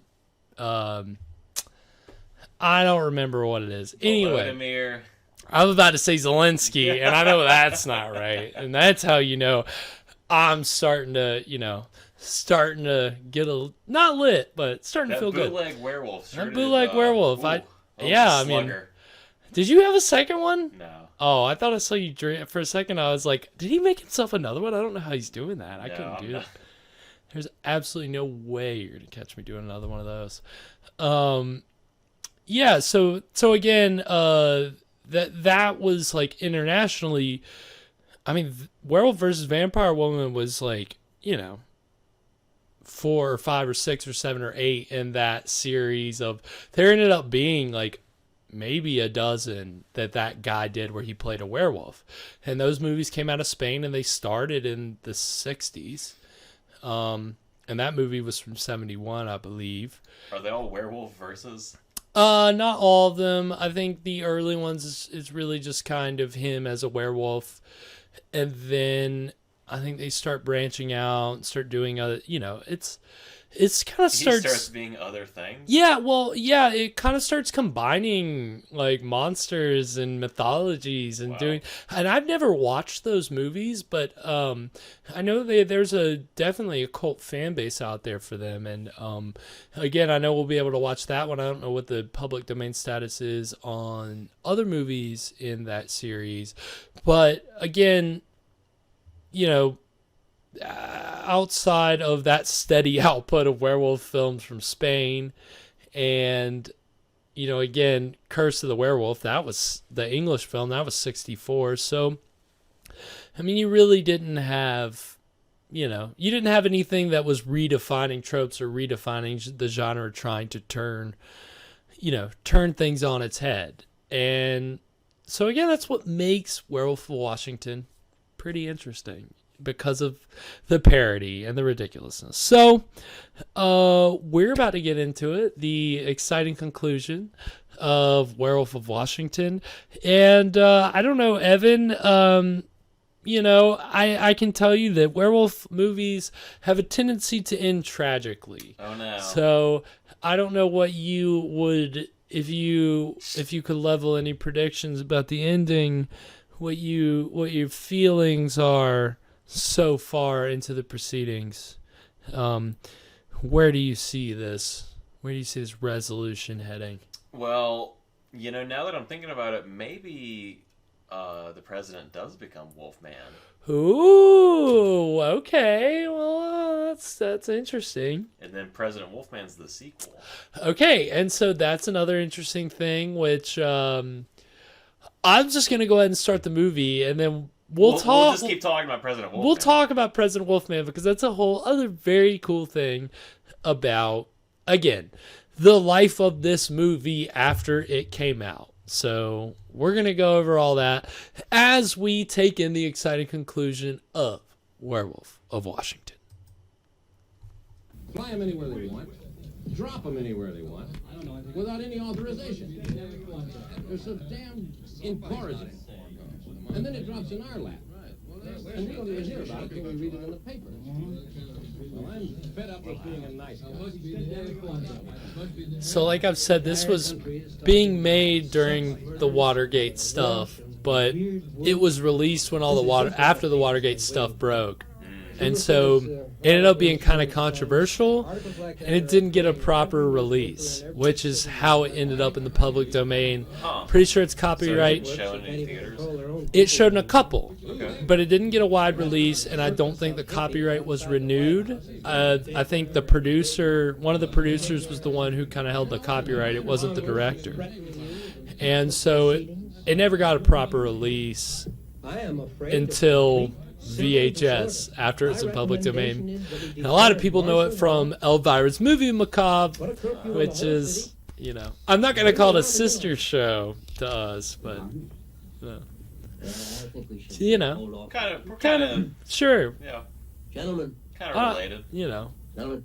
Kind of in the same ballpark. I'm not wearing a costume, in but the neighborhood. there's been talk about a costume for me. If you ask me, I'm cool not doing a costume, but if you ask somebody like my twin brother Job, he says that I should dress like a dandy, like an English dandy with one of the white powder wigs and powder makeup. And Admiral Drosha, you are Maybe we'll do an actual Halloween episode.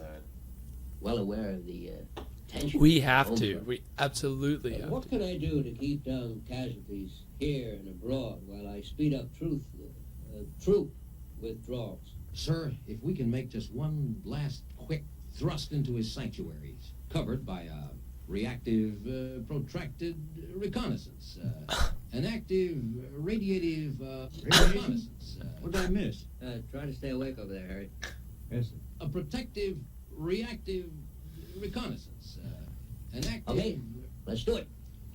Sir. Classic president, classic White House. What do you think, sir? Morpheus in the background there. Yeah. God damn it, let's... Did you see him? Did you notice him snapping pictures? Gentlemen. See, I don't know if he's a foreign agent or a CIA guy or what. I couldn't remember. I think he pops up again later. I can't remember. No, I will not be found wanting in this nuclear... So The Matrix is actually a sequel to this. Right, exactly. Turns out these guys have been in the Matrix the whole time. The whole time. Red China. Mr. President. Great kidder, isn't he? If you're in the room with the president, do you just like have to laugh? You do. Yeah, he's like, It's the line. laugh.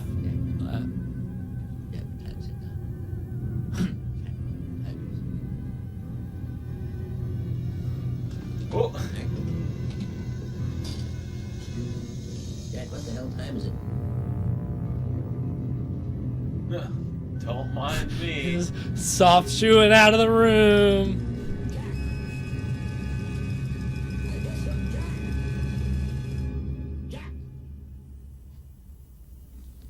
Gentlemen, will you please excuse the boy? He hasn't been feeling too well. That was fast.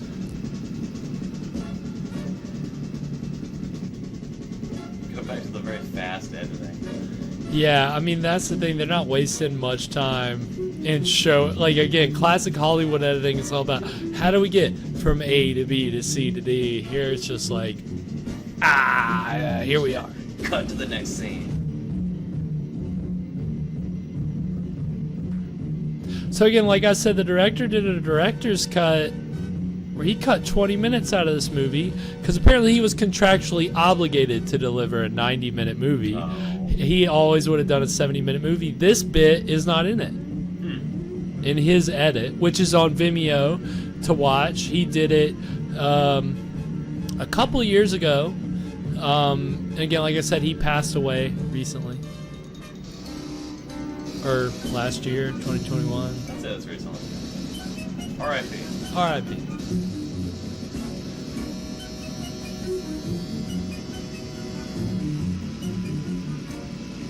Is this under the White House? Yeah, I'm not sure. What is this?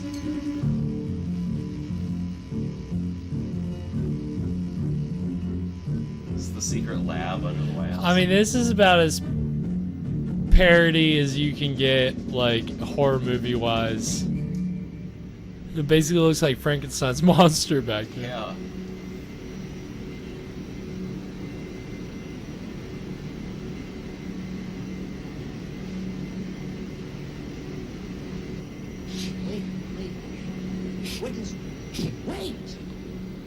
Wait! What is your name? What? What is your name? You have a name! Apparently this guy's this little person's an Oscar-nominated actor. Wow. They got him. They were lucky to get him, they said. And wouldn't you know it, this body on the stretcher here, that's Bela Lugosi.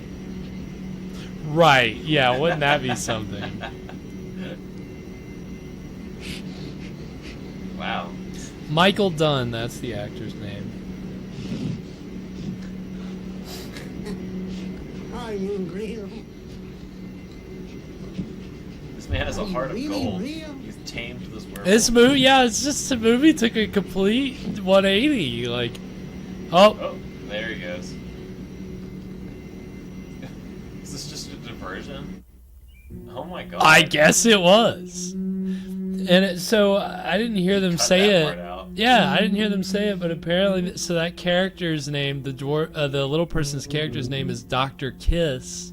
Dr. Kiss. And so that's supposed to be a reference to Henry Kissinger, who in fact is still alive. Even though Dean Stockwell is dead and Milton Moses Ginsburg is dead, and a lot of people, the guy who plays the president here, Biff McGuire, he just died last year. Jeez. But Henry Kissinger still lives. The man will not die. You want to talk about a zombie? You go look at late stage Henry Kissinger. He still goes to events and functions. Wow. It's wild. Look how red this scene is. Yeah, I don't know if it's supposed to be artistic or what. My name is Whittier. I called earlier about some silver bullets. No, I want them. With powder. And tonight. Wait, you want silver bullets?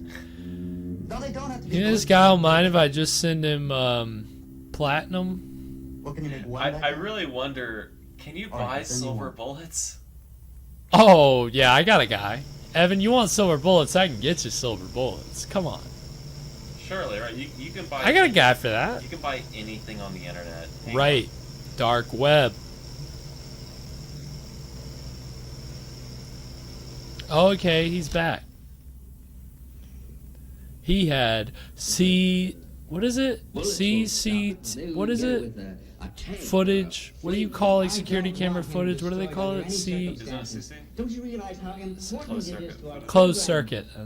You must issue the order that he be taken alive.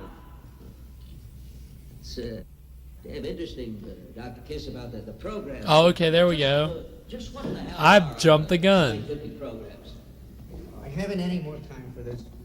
I have my own work to attend to. No, he's pretty much alarmed. Word leaks out that there's a werewolf running around and we can't kill it. Well, just don't let it. Only you and I have seen this.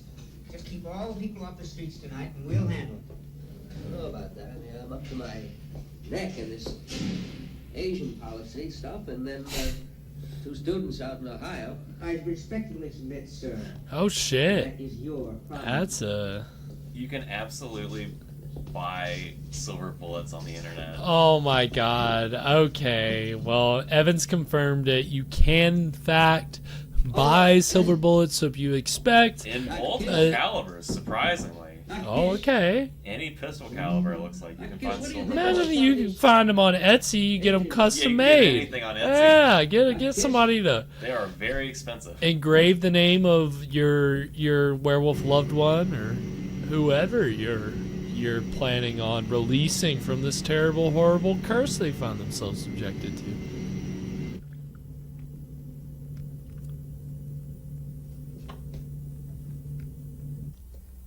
Okay. Mrs. Captree, the publisher, the black kid, the guard in the Pentagon last night, and this is the same shape as the scar on my shoulder, with just one night to fill in the shape of the 5 points. Oh, okay. See, now that's actually pretty cool. Yeah. They never did anything like that in the Universal horror movies. Werewolf movies. My apartment. And there's no doubt about it, the shoes we found at the Pentagon are his. And the shirt. And the shirt. If I could just catch a plane tomorrow, I'll have a full month to find that old gypsy woman before the full moon rises again. And Doctor, I know you can find a way to tell the president so that there won't be a search for me tonight or an investigation. But you have to lock me up tonight. All right. I'm convinced. We'll lock you up. We can't let the press know about this. We can't let anybody know. So the president and Dr. Kiss are hoping to catch the werewolf, and they're saying, lock him up. Well, frankly, I don't even want him to know. He's got enough on his mind already. Book him. Book him. Yeah. Book him. I'm sorry about this. Fat Jeff Sessions over here. Could you tell Marion? All right, I'll tell her. I didn't think I might be able to get some rest tonight, knowing I'm chained up. Let's go. You know, it feels like a very serious, heartfelt scene for a horror comedy. Right. Yeah. See, it's like in the very middle, we had a lot of like really high comedy moments, and now What's that? and now it gets is yeah. The really tone kind of- is kind of they didn't quite figure it out, It'll go on during the transformation. and that's a problem with a lot of people who are trying to write a horror comedy is that you realize you kind of got to swing a little more one way or the other, but you can't be if you're gonna be wild with it. Oh, Captain Salmon. Oh my god, look at this. This is I'd like ridiculous. to watch the president's address tonight. He cut to this. This is absurd. Still angry over the... I have to leave soon, Jack, but And again, in the original Wolfman, Lon Chaney's character gets... He doesn't get chained up. He gets tied to a chair with belts. Like, it's... Yeah, You it's, see that cane? it's not... The cane right by the television set. That's all they Pick it up. I mean, this... You would think these chains would hold, but, I mean, nothing can hold a Hit me werewolf. with it. On the head. A werewolf is stronger than I'm steel just a violent chains. man, Right. And I'm better off dead. I'm better off dead. Jack, I'm better off dead. Jack, kill me, will you? pull yourself together, Jack. Well, a werewolf Nothing is to win. stronger than a master lock padlock. I guess this station Right. is going to be on. 2 or 3 or 4 Master Lock padlocks. All right, Jack. I'll be back after the address.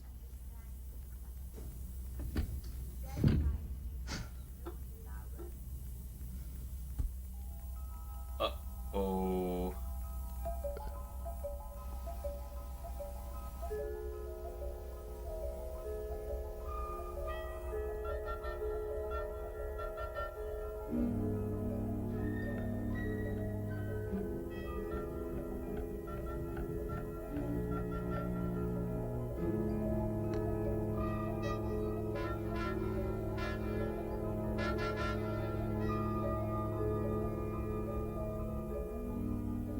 God. Wait, what? Oh, okay. It's like very confused. I was like, she looking at this painting? What's the deal with this painting? Get out of here. Could not figure out the importance of that goddamn painting. To you. Marion, will you leave my chains alone? You're gonna mess them up. Alone, Marion. God damn it. Will you get out of here? Out! Out! Will you please stop barking at me? Ha! Ha! Now, She please doesn't stop that know. nonsense. It's not nonsense, Marion. Please, will you leave before anything happens to you? No, I'm not going to leave. Of course not. In fact, I'm spending the night here. What? So that you can see this is all in your mind. Oh, Marion, get the hell out of here! Don't worry, I'll leave your chains on. What's that? Marion, are you in for a surprise? Marion, just next to the TV, there's a gun there. You see it? All right, it's loaded. Did your silver bullets come in yet? If anything happens to me, if I change, that's the only thing that can keep me from killing someone else. Oh, Jack, stop it. Marion, if you insist on staying here, you can at least do that for me. Keep it with you at all times. Now you can do that for me, can't you, Marion? You can at least do that.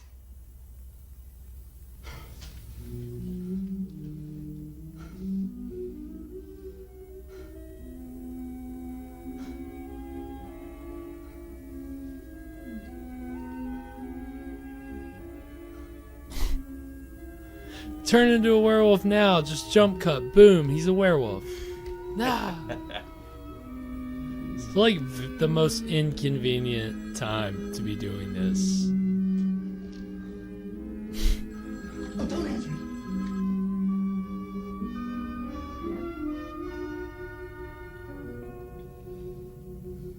It's Daddy. It's for you. Tell him I'm all tied up.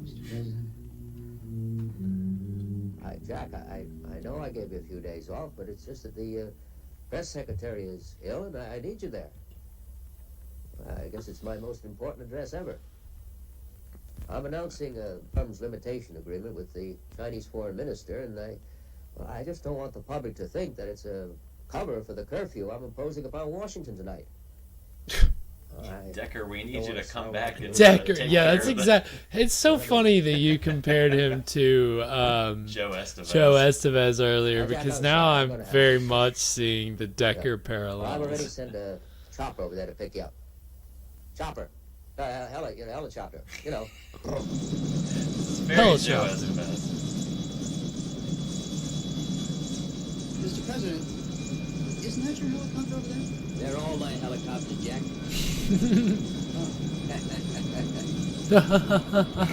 I'm the president. I am the president. I laugh at all my jokes, and you better laugh too. Or else. That's the best thing about being president. The second best thing is having a bowling alley in your basement. It's a special occasion, Mr. Prime Minister. It's the first time Right. we've ever interrupted our nation's television broadcasting. I can't remember which president. I don't remember if it was Nixon or another president that put the bowling alley in the White House. Were they a big bowler, or Is it true that was everybody in Nixon a big bowler? I think it was Nixon that put the bowling alley in. Yeah, I think he was. I believe so. I'm gonna say yes. I can't stand by it, but I'm gonna say yes.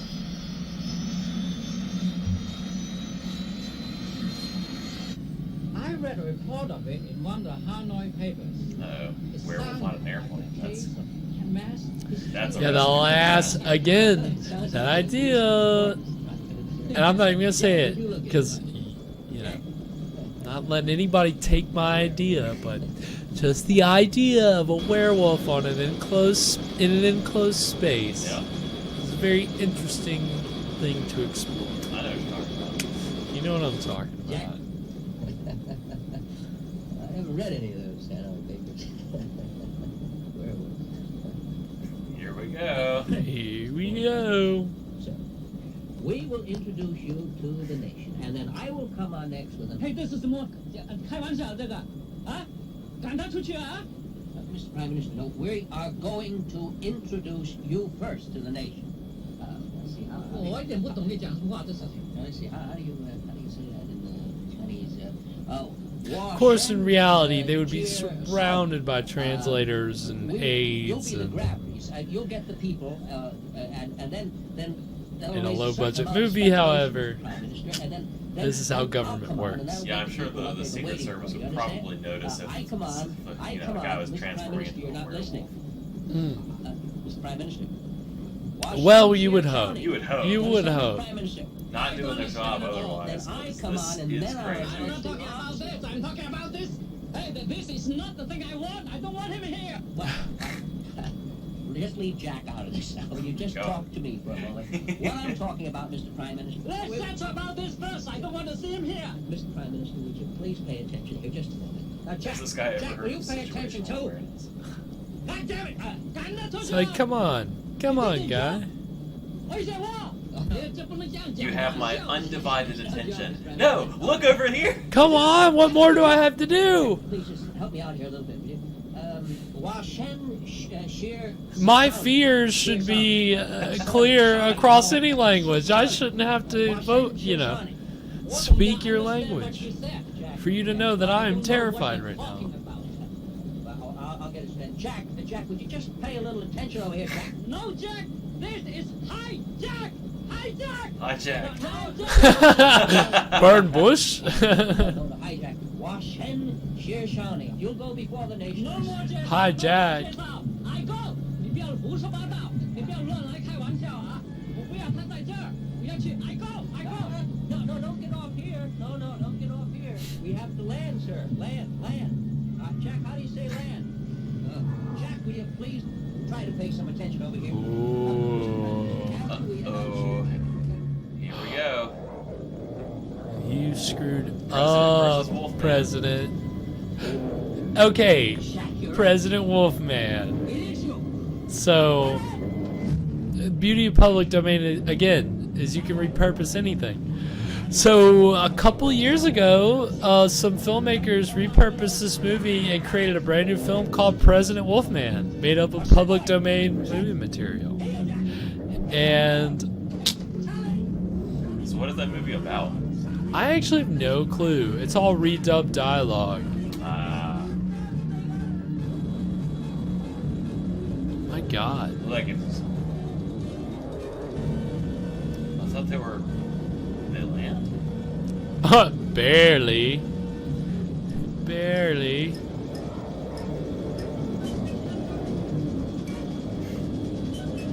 Someone else, there's a goddamn werewolf on the helicopter.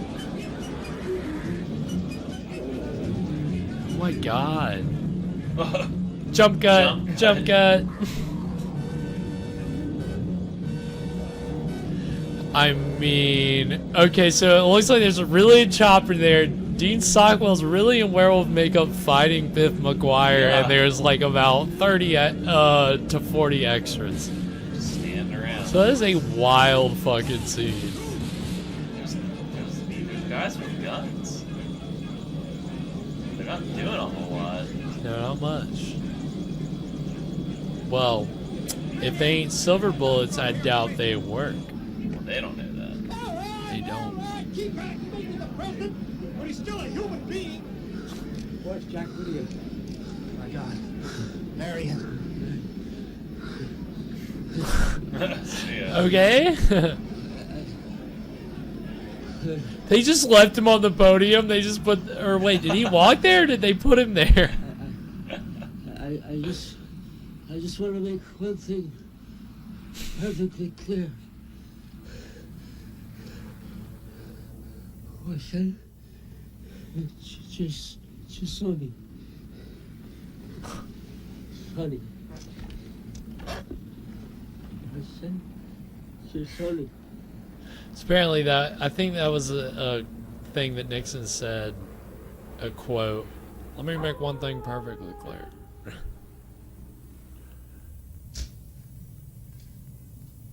Is Morpheus going to be explained? I think so. Okay. Jack, is that you?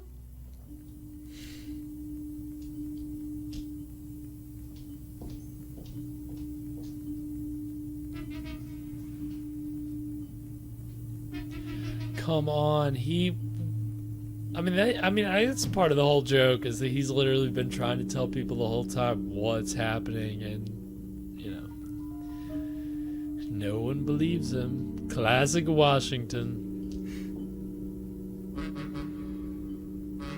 The boy who cried Wolfman. So there was actually a movie that came out this same year called The Boy Who Cried Werewolf, which okay. I haven't seen. It was distributed by Universal. It wasn't produced by them, but I mean, there's some crazy looking werewolf shit. See, this is the kind of Yeah.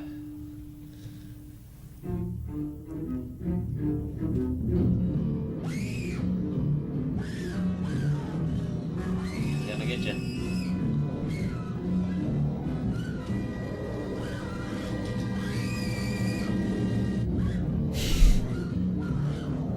I mean, I love how... Okay, there we go, finally. I was like, couldn't we get some disposable furniture in this room? Couldn't he do a little more? Just a little more destruction.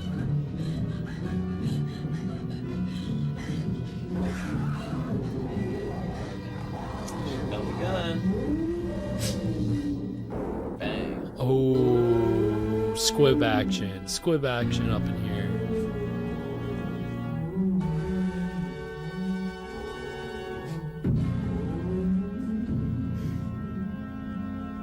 Oh, there's blood on the lens. That was wild.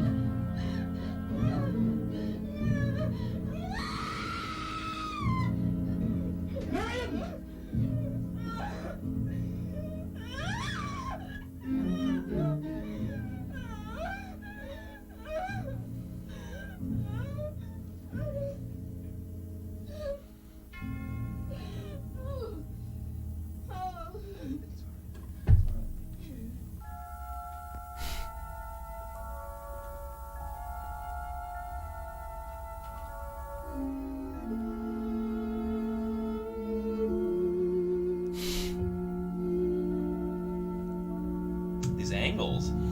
Yeah, man, 70s. You gotta get with the canted, and you get with the tilts. Yeah, whoever the DP on this was.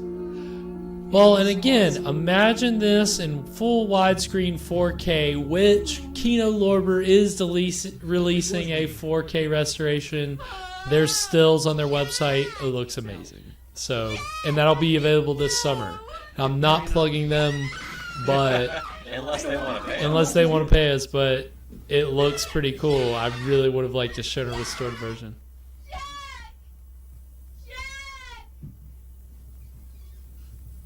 Now, if this gets out. What gets out, General? He's changed back.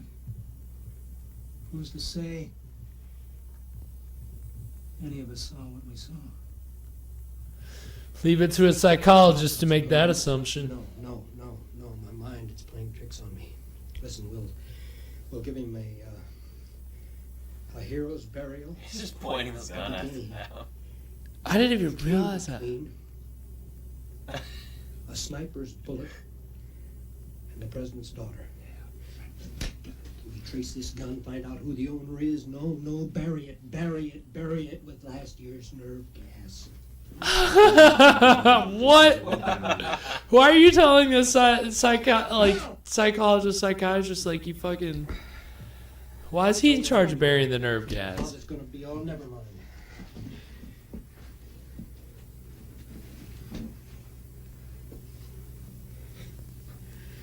Well,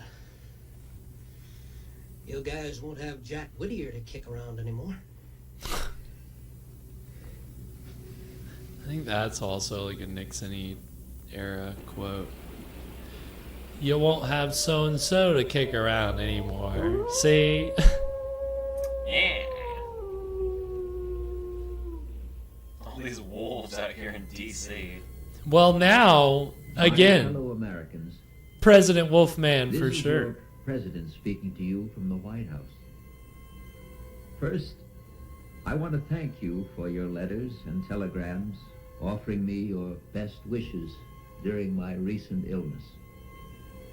Secondly, I know I can count on your support as I lash out against the enemies of America, both in the press as well as the Senate, Republicans as well as Democrats, white as well as black, who have circulated the vicious rumors holding members of my administration responsible for the recent and tragic deaths of just a few of my political opponents.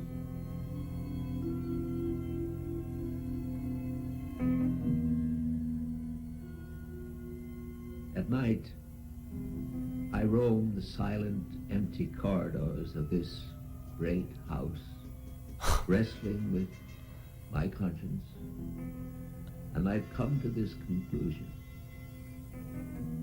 If I'm to prevent our enemies from destroying not me, but the very office of the presidency, I must have your support. And so,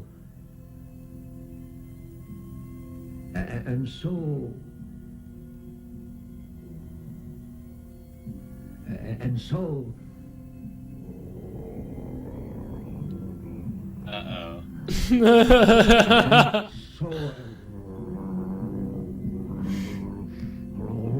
President Wolfman. What an incredible tease for President Wolfman, right?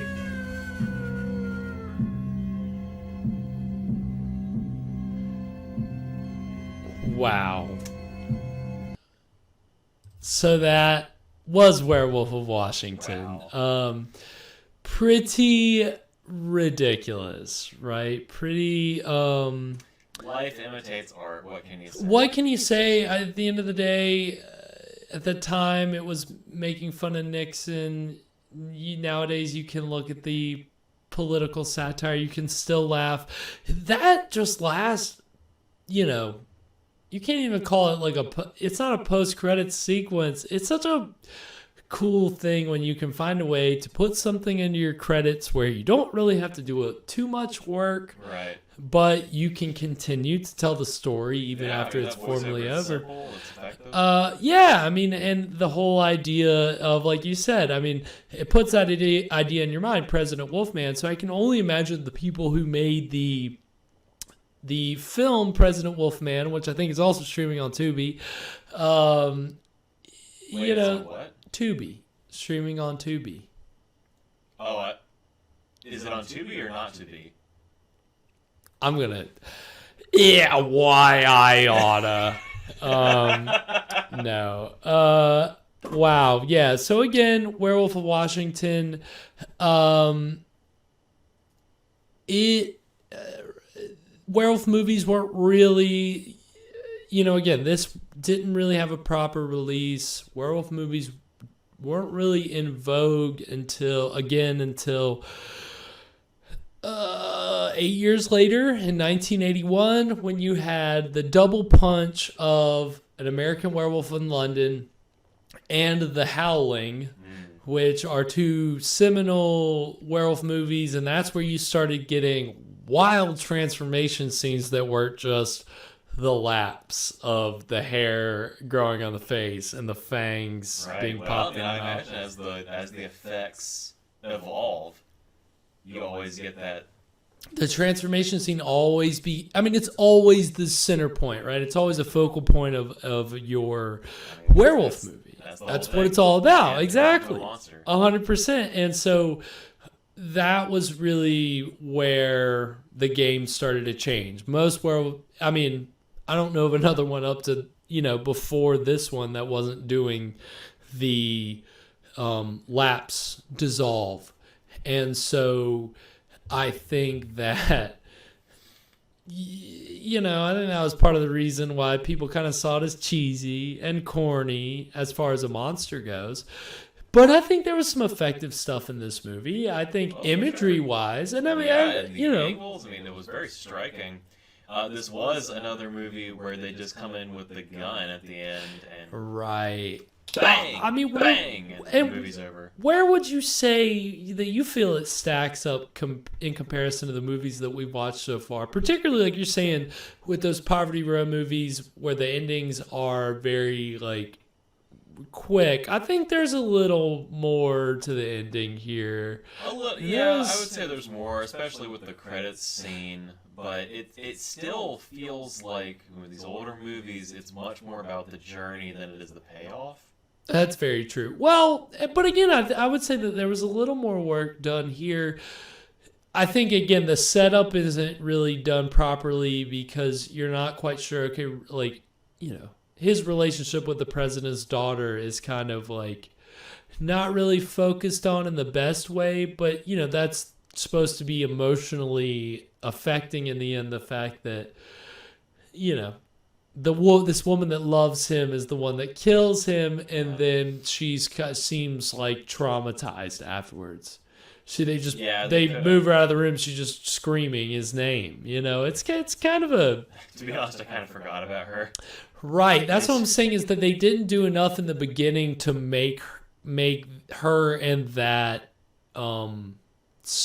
subplot more or less, because the main plot is the werewolf in Washington of Washington, but then everything else is a subplot. So they just didn't really do a good job of kind of developing that in a progressive way.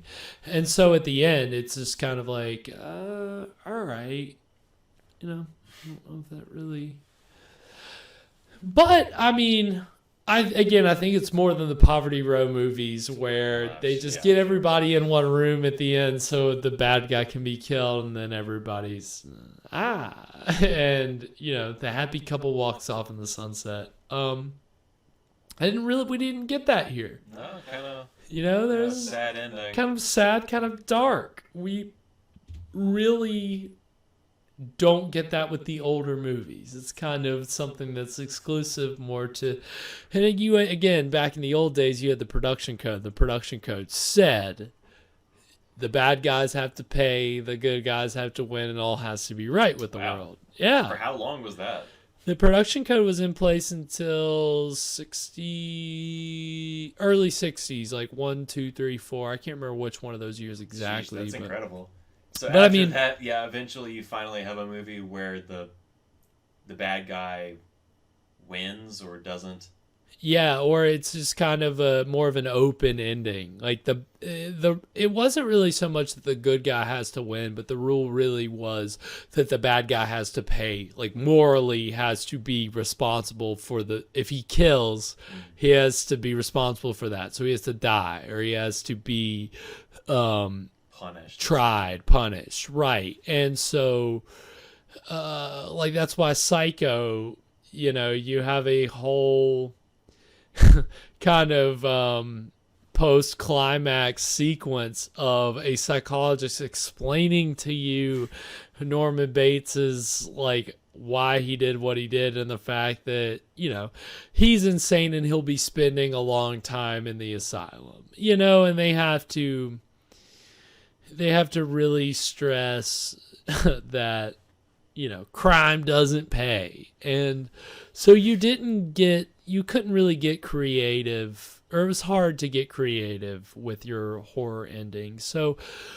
by this time they were, you know, again, in the spirit of parody, in the spirit of trying to take tropes and reuse them and flip them and kind of give them new significance. I think, you know, it's just an extension of that to a certain extent.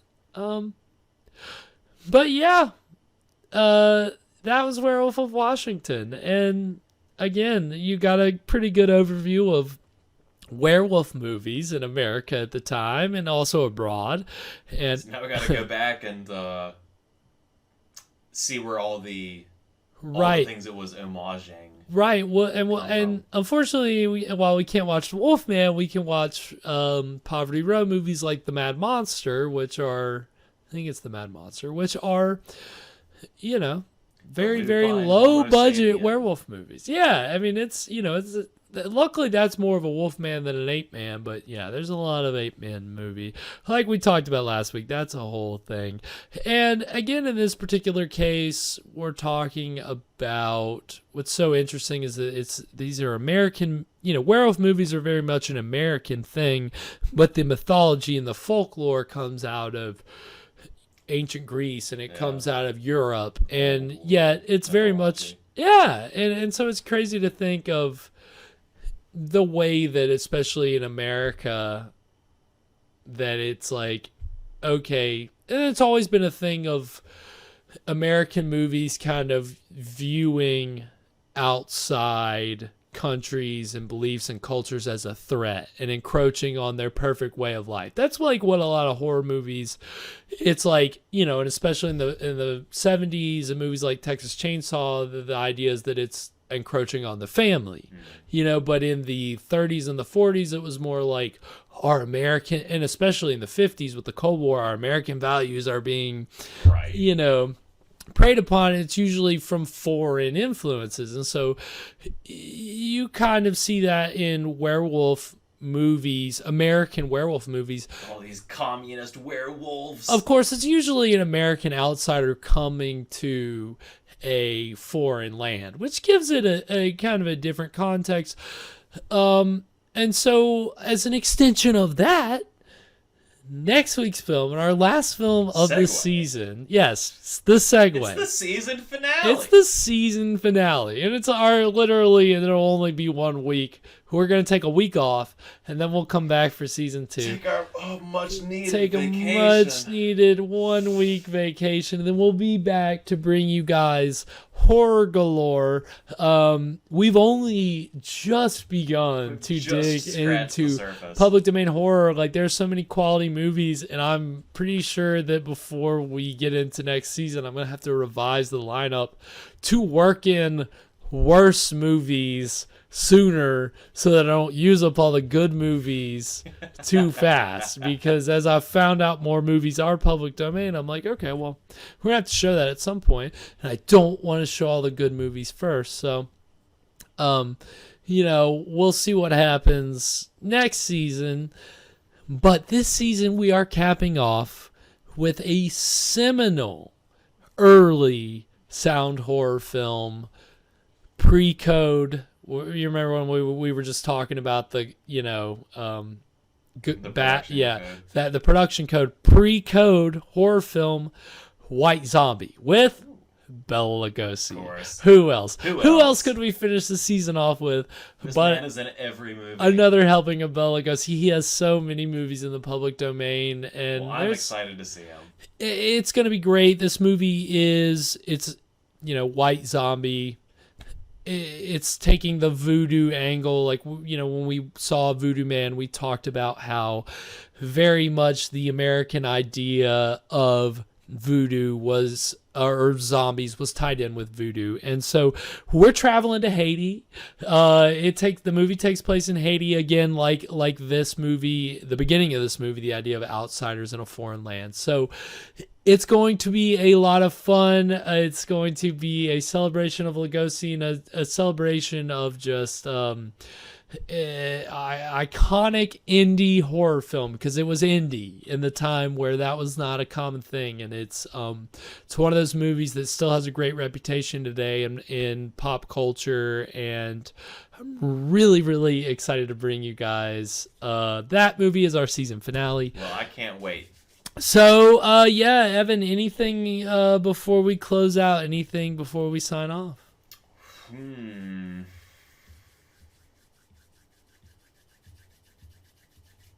Just thinking about that bowling alley in the basement. Right, now, don't we all want our own bowling alley basement bowling alley? Wouldn't that be something? All right, well, thank you guys so much for joining us this evening. It is about that time. Join us on Wednesday if you have the time for the last mini-sode One Step Beyond episode, and then Friday, of course, like I said, 9 p.m. here for White Zombie. So thank you guys so much for joining us, for participating, and we will see you guys next week. Take it easy. Carpe Scream, Carpe Stream. Heyo.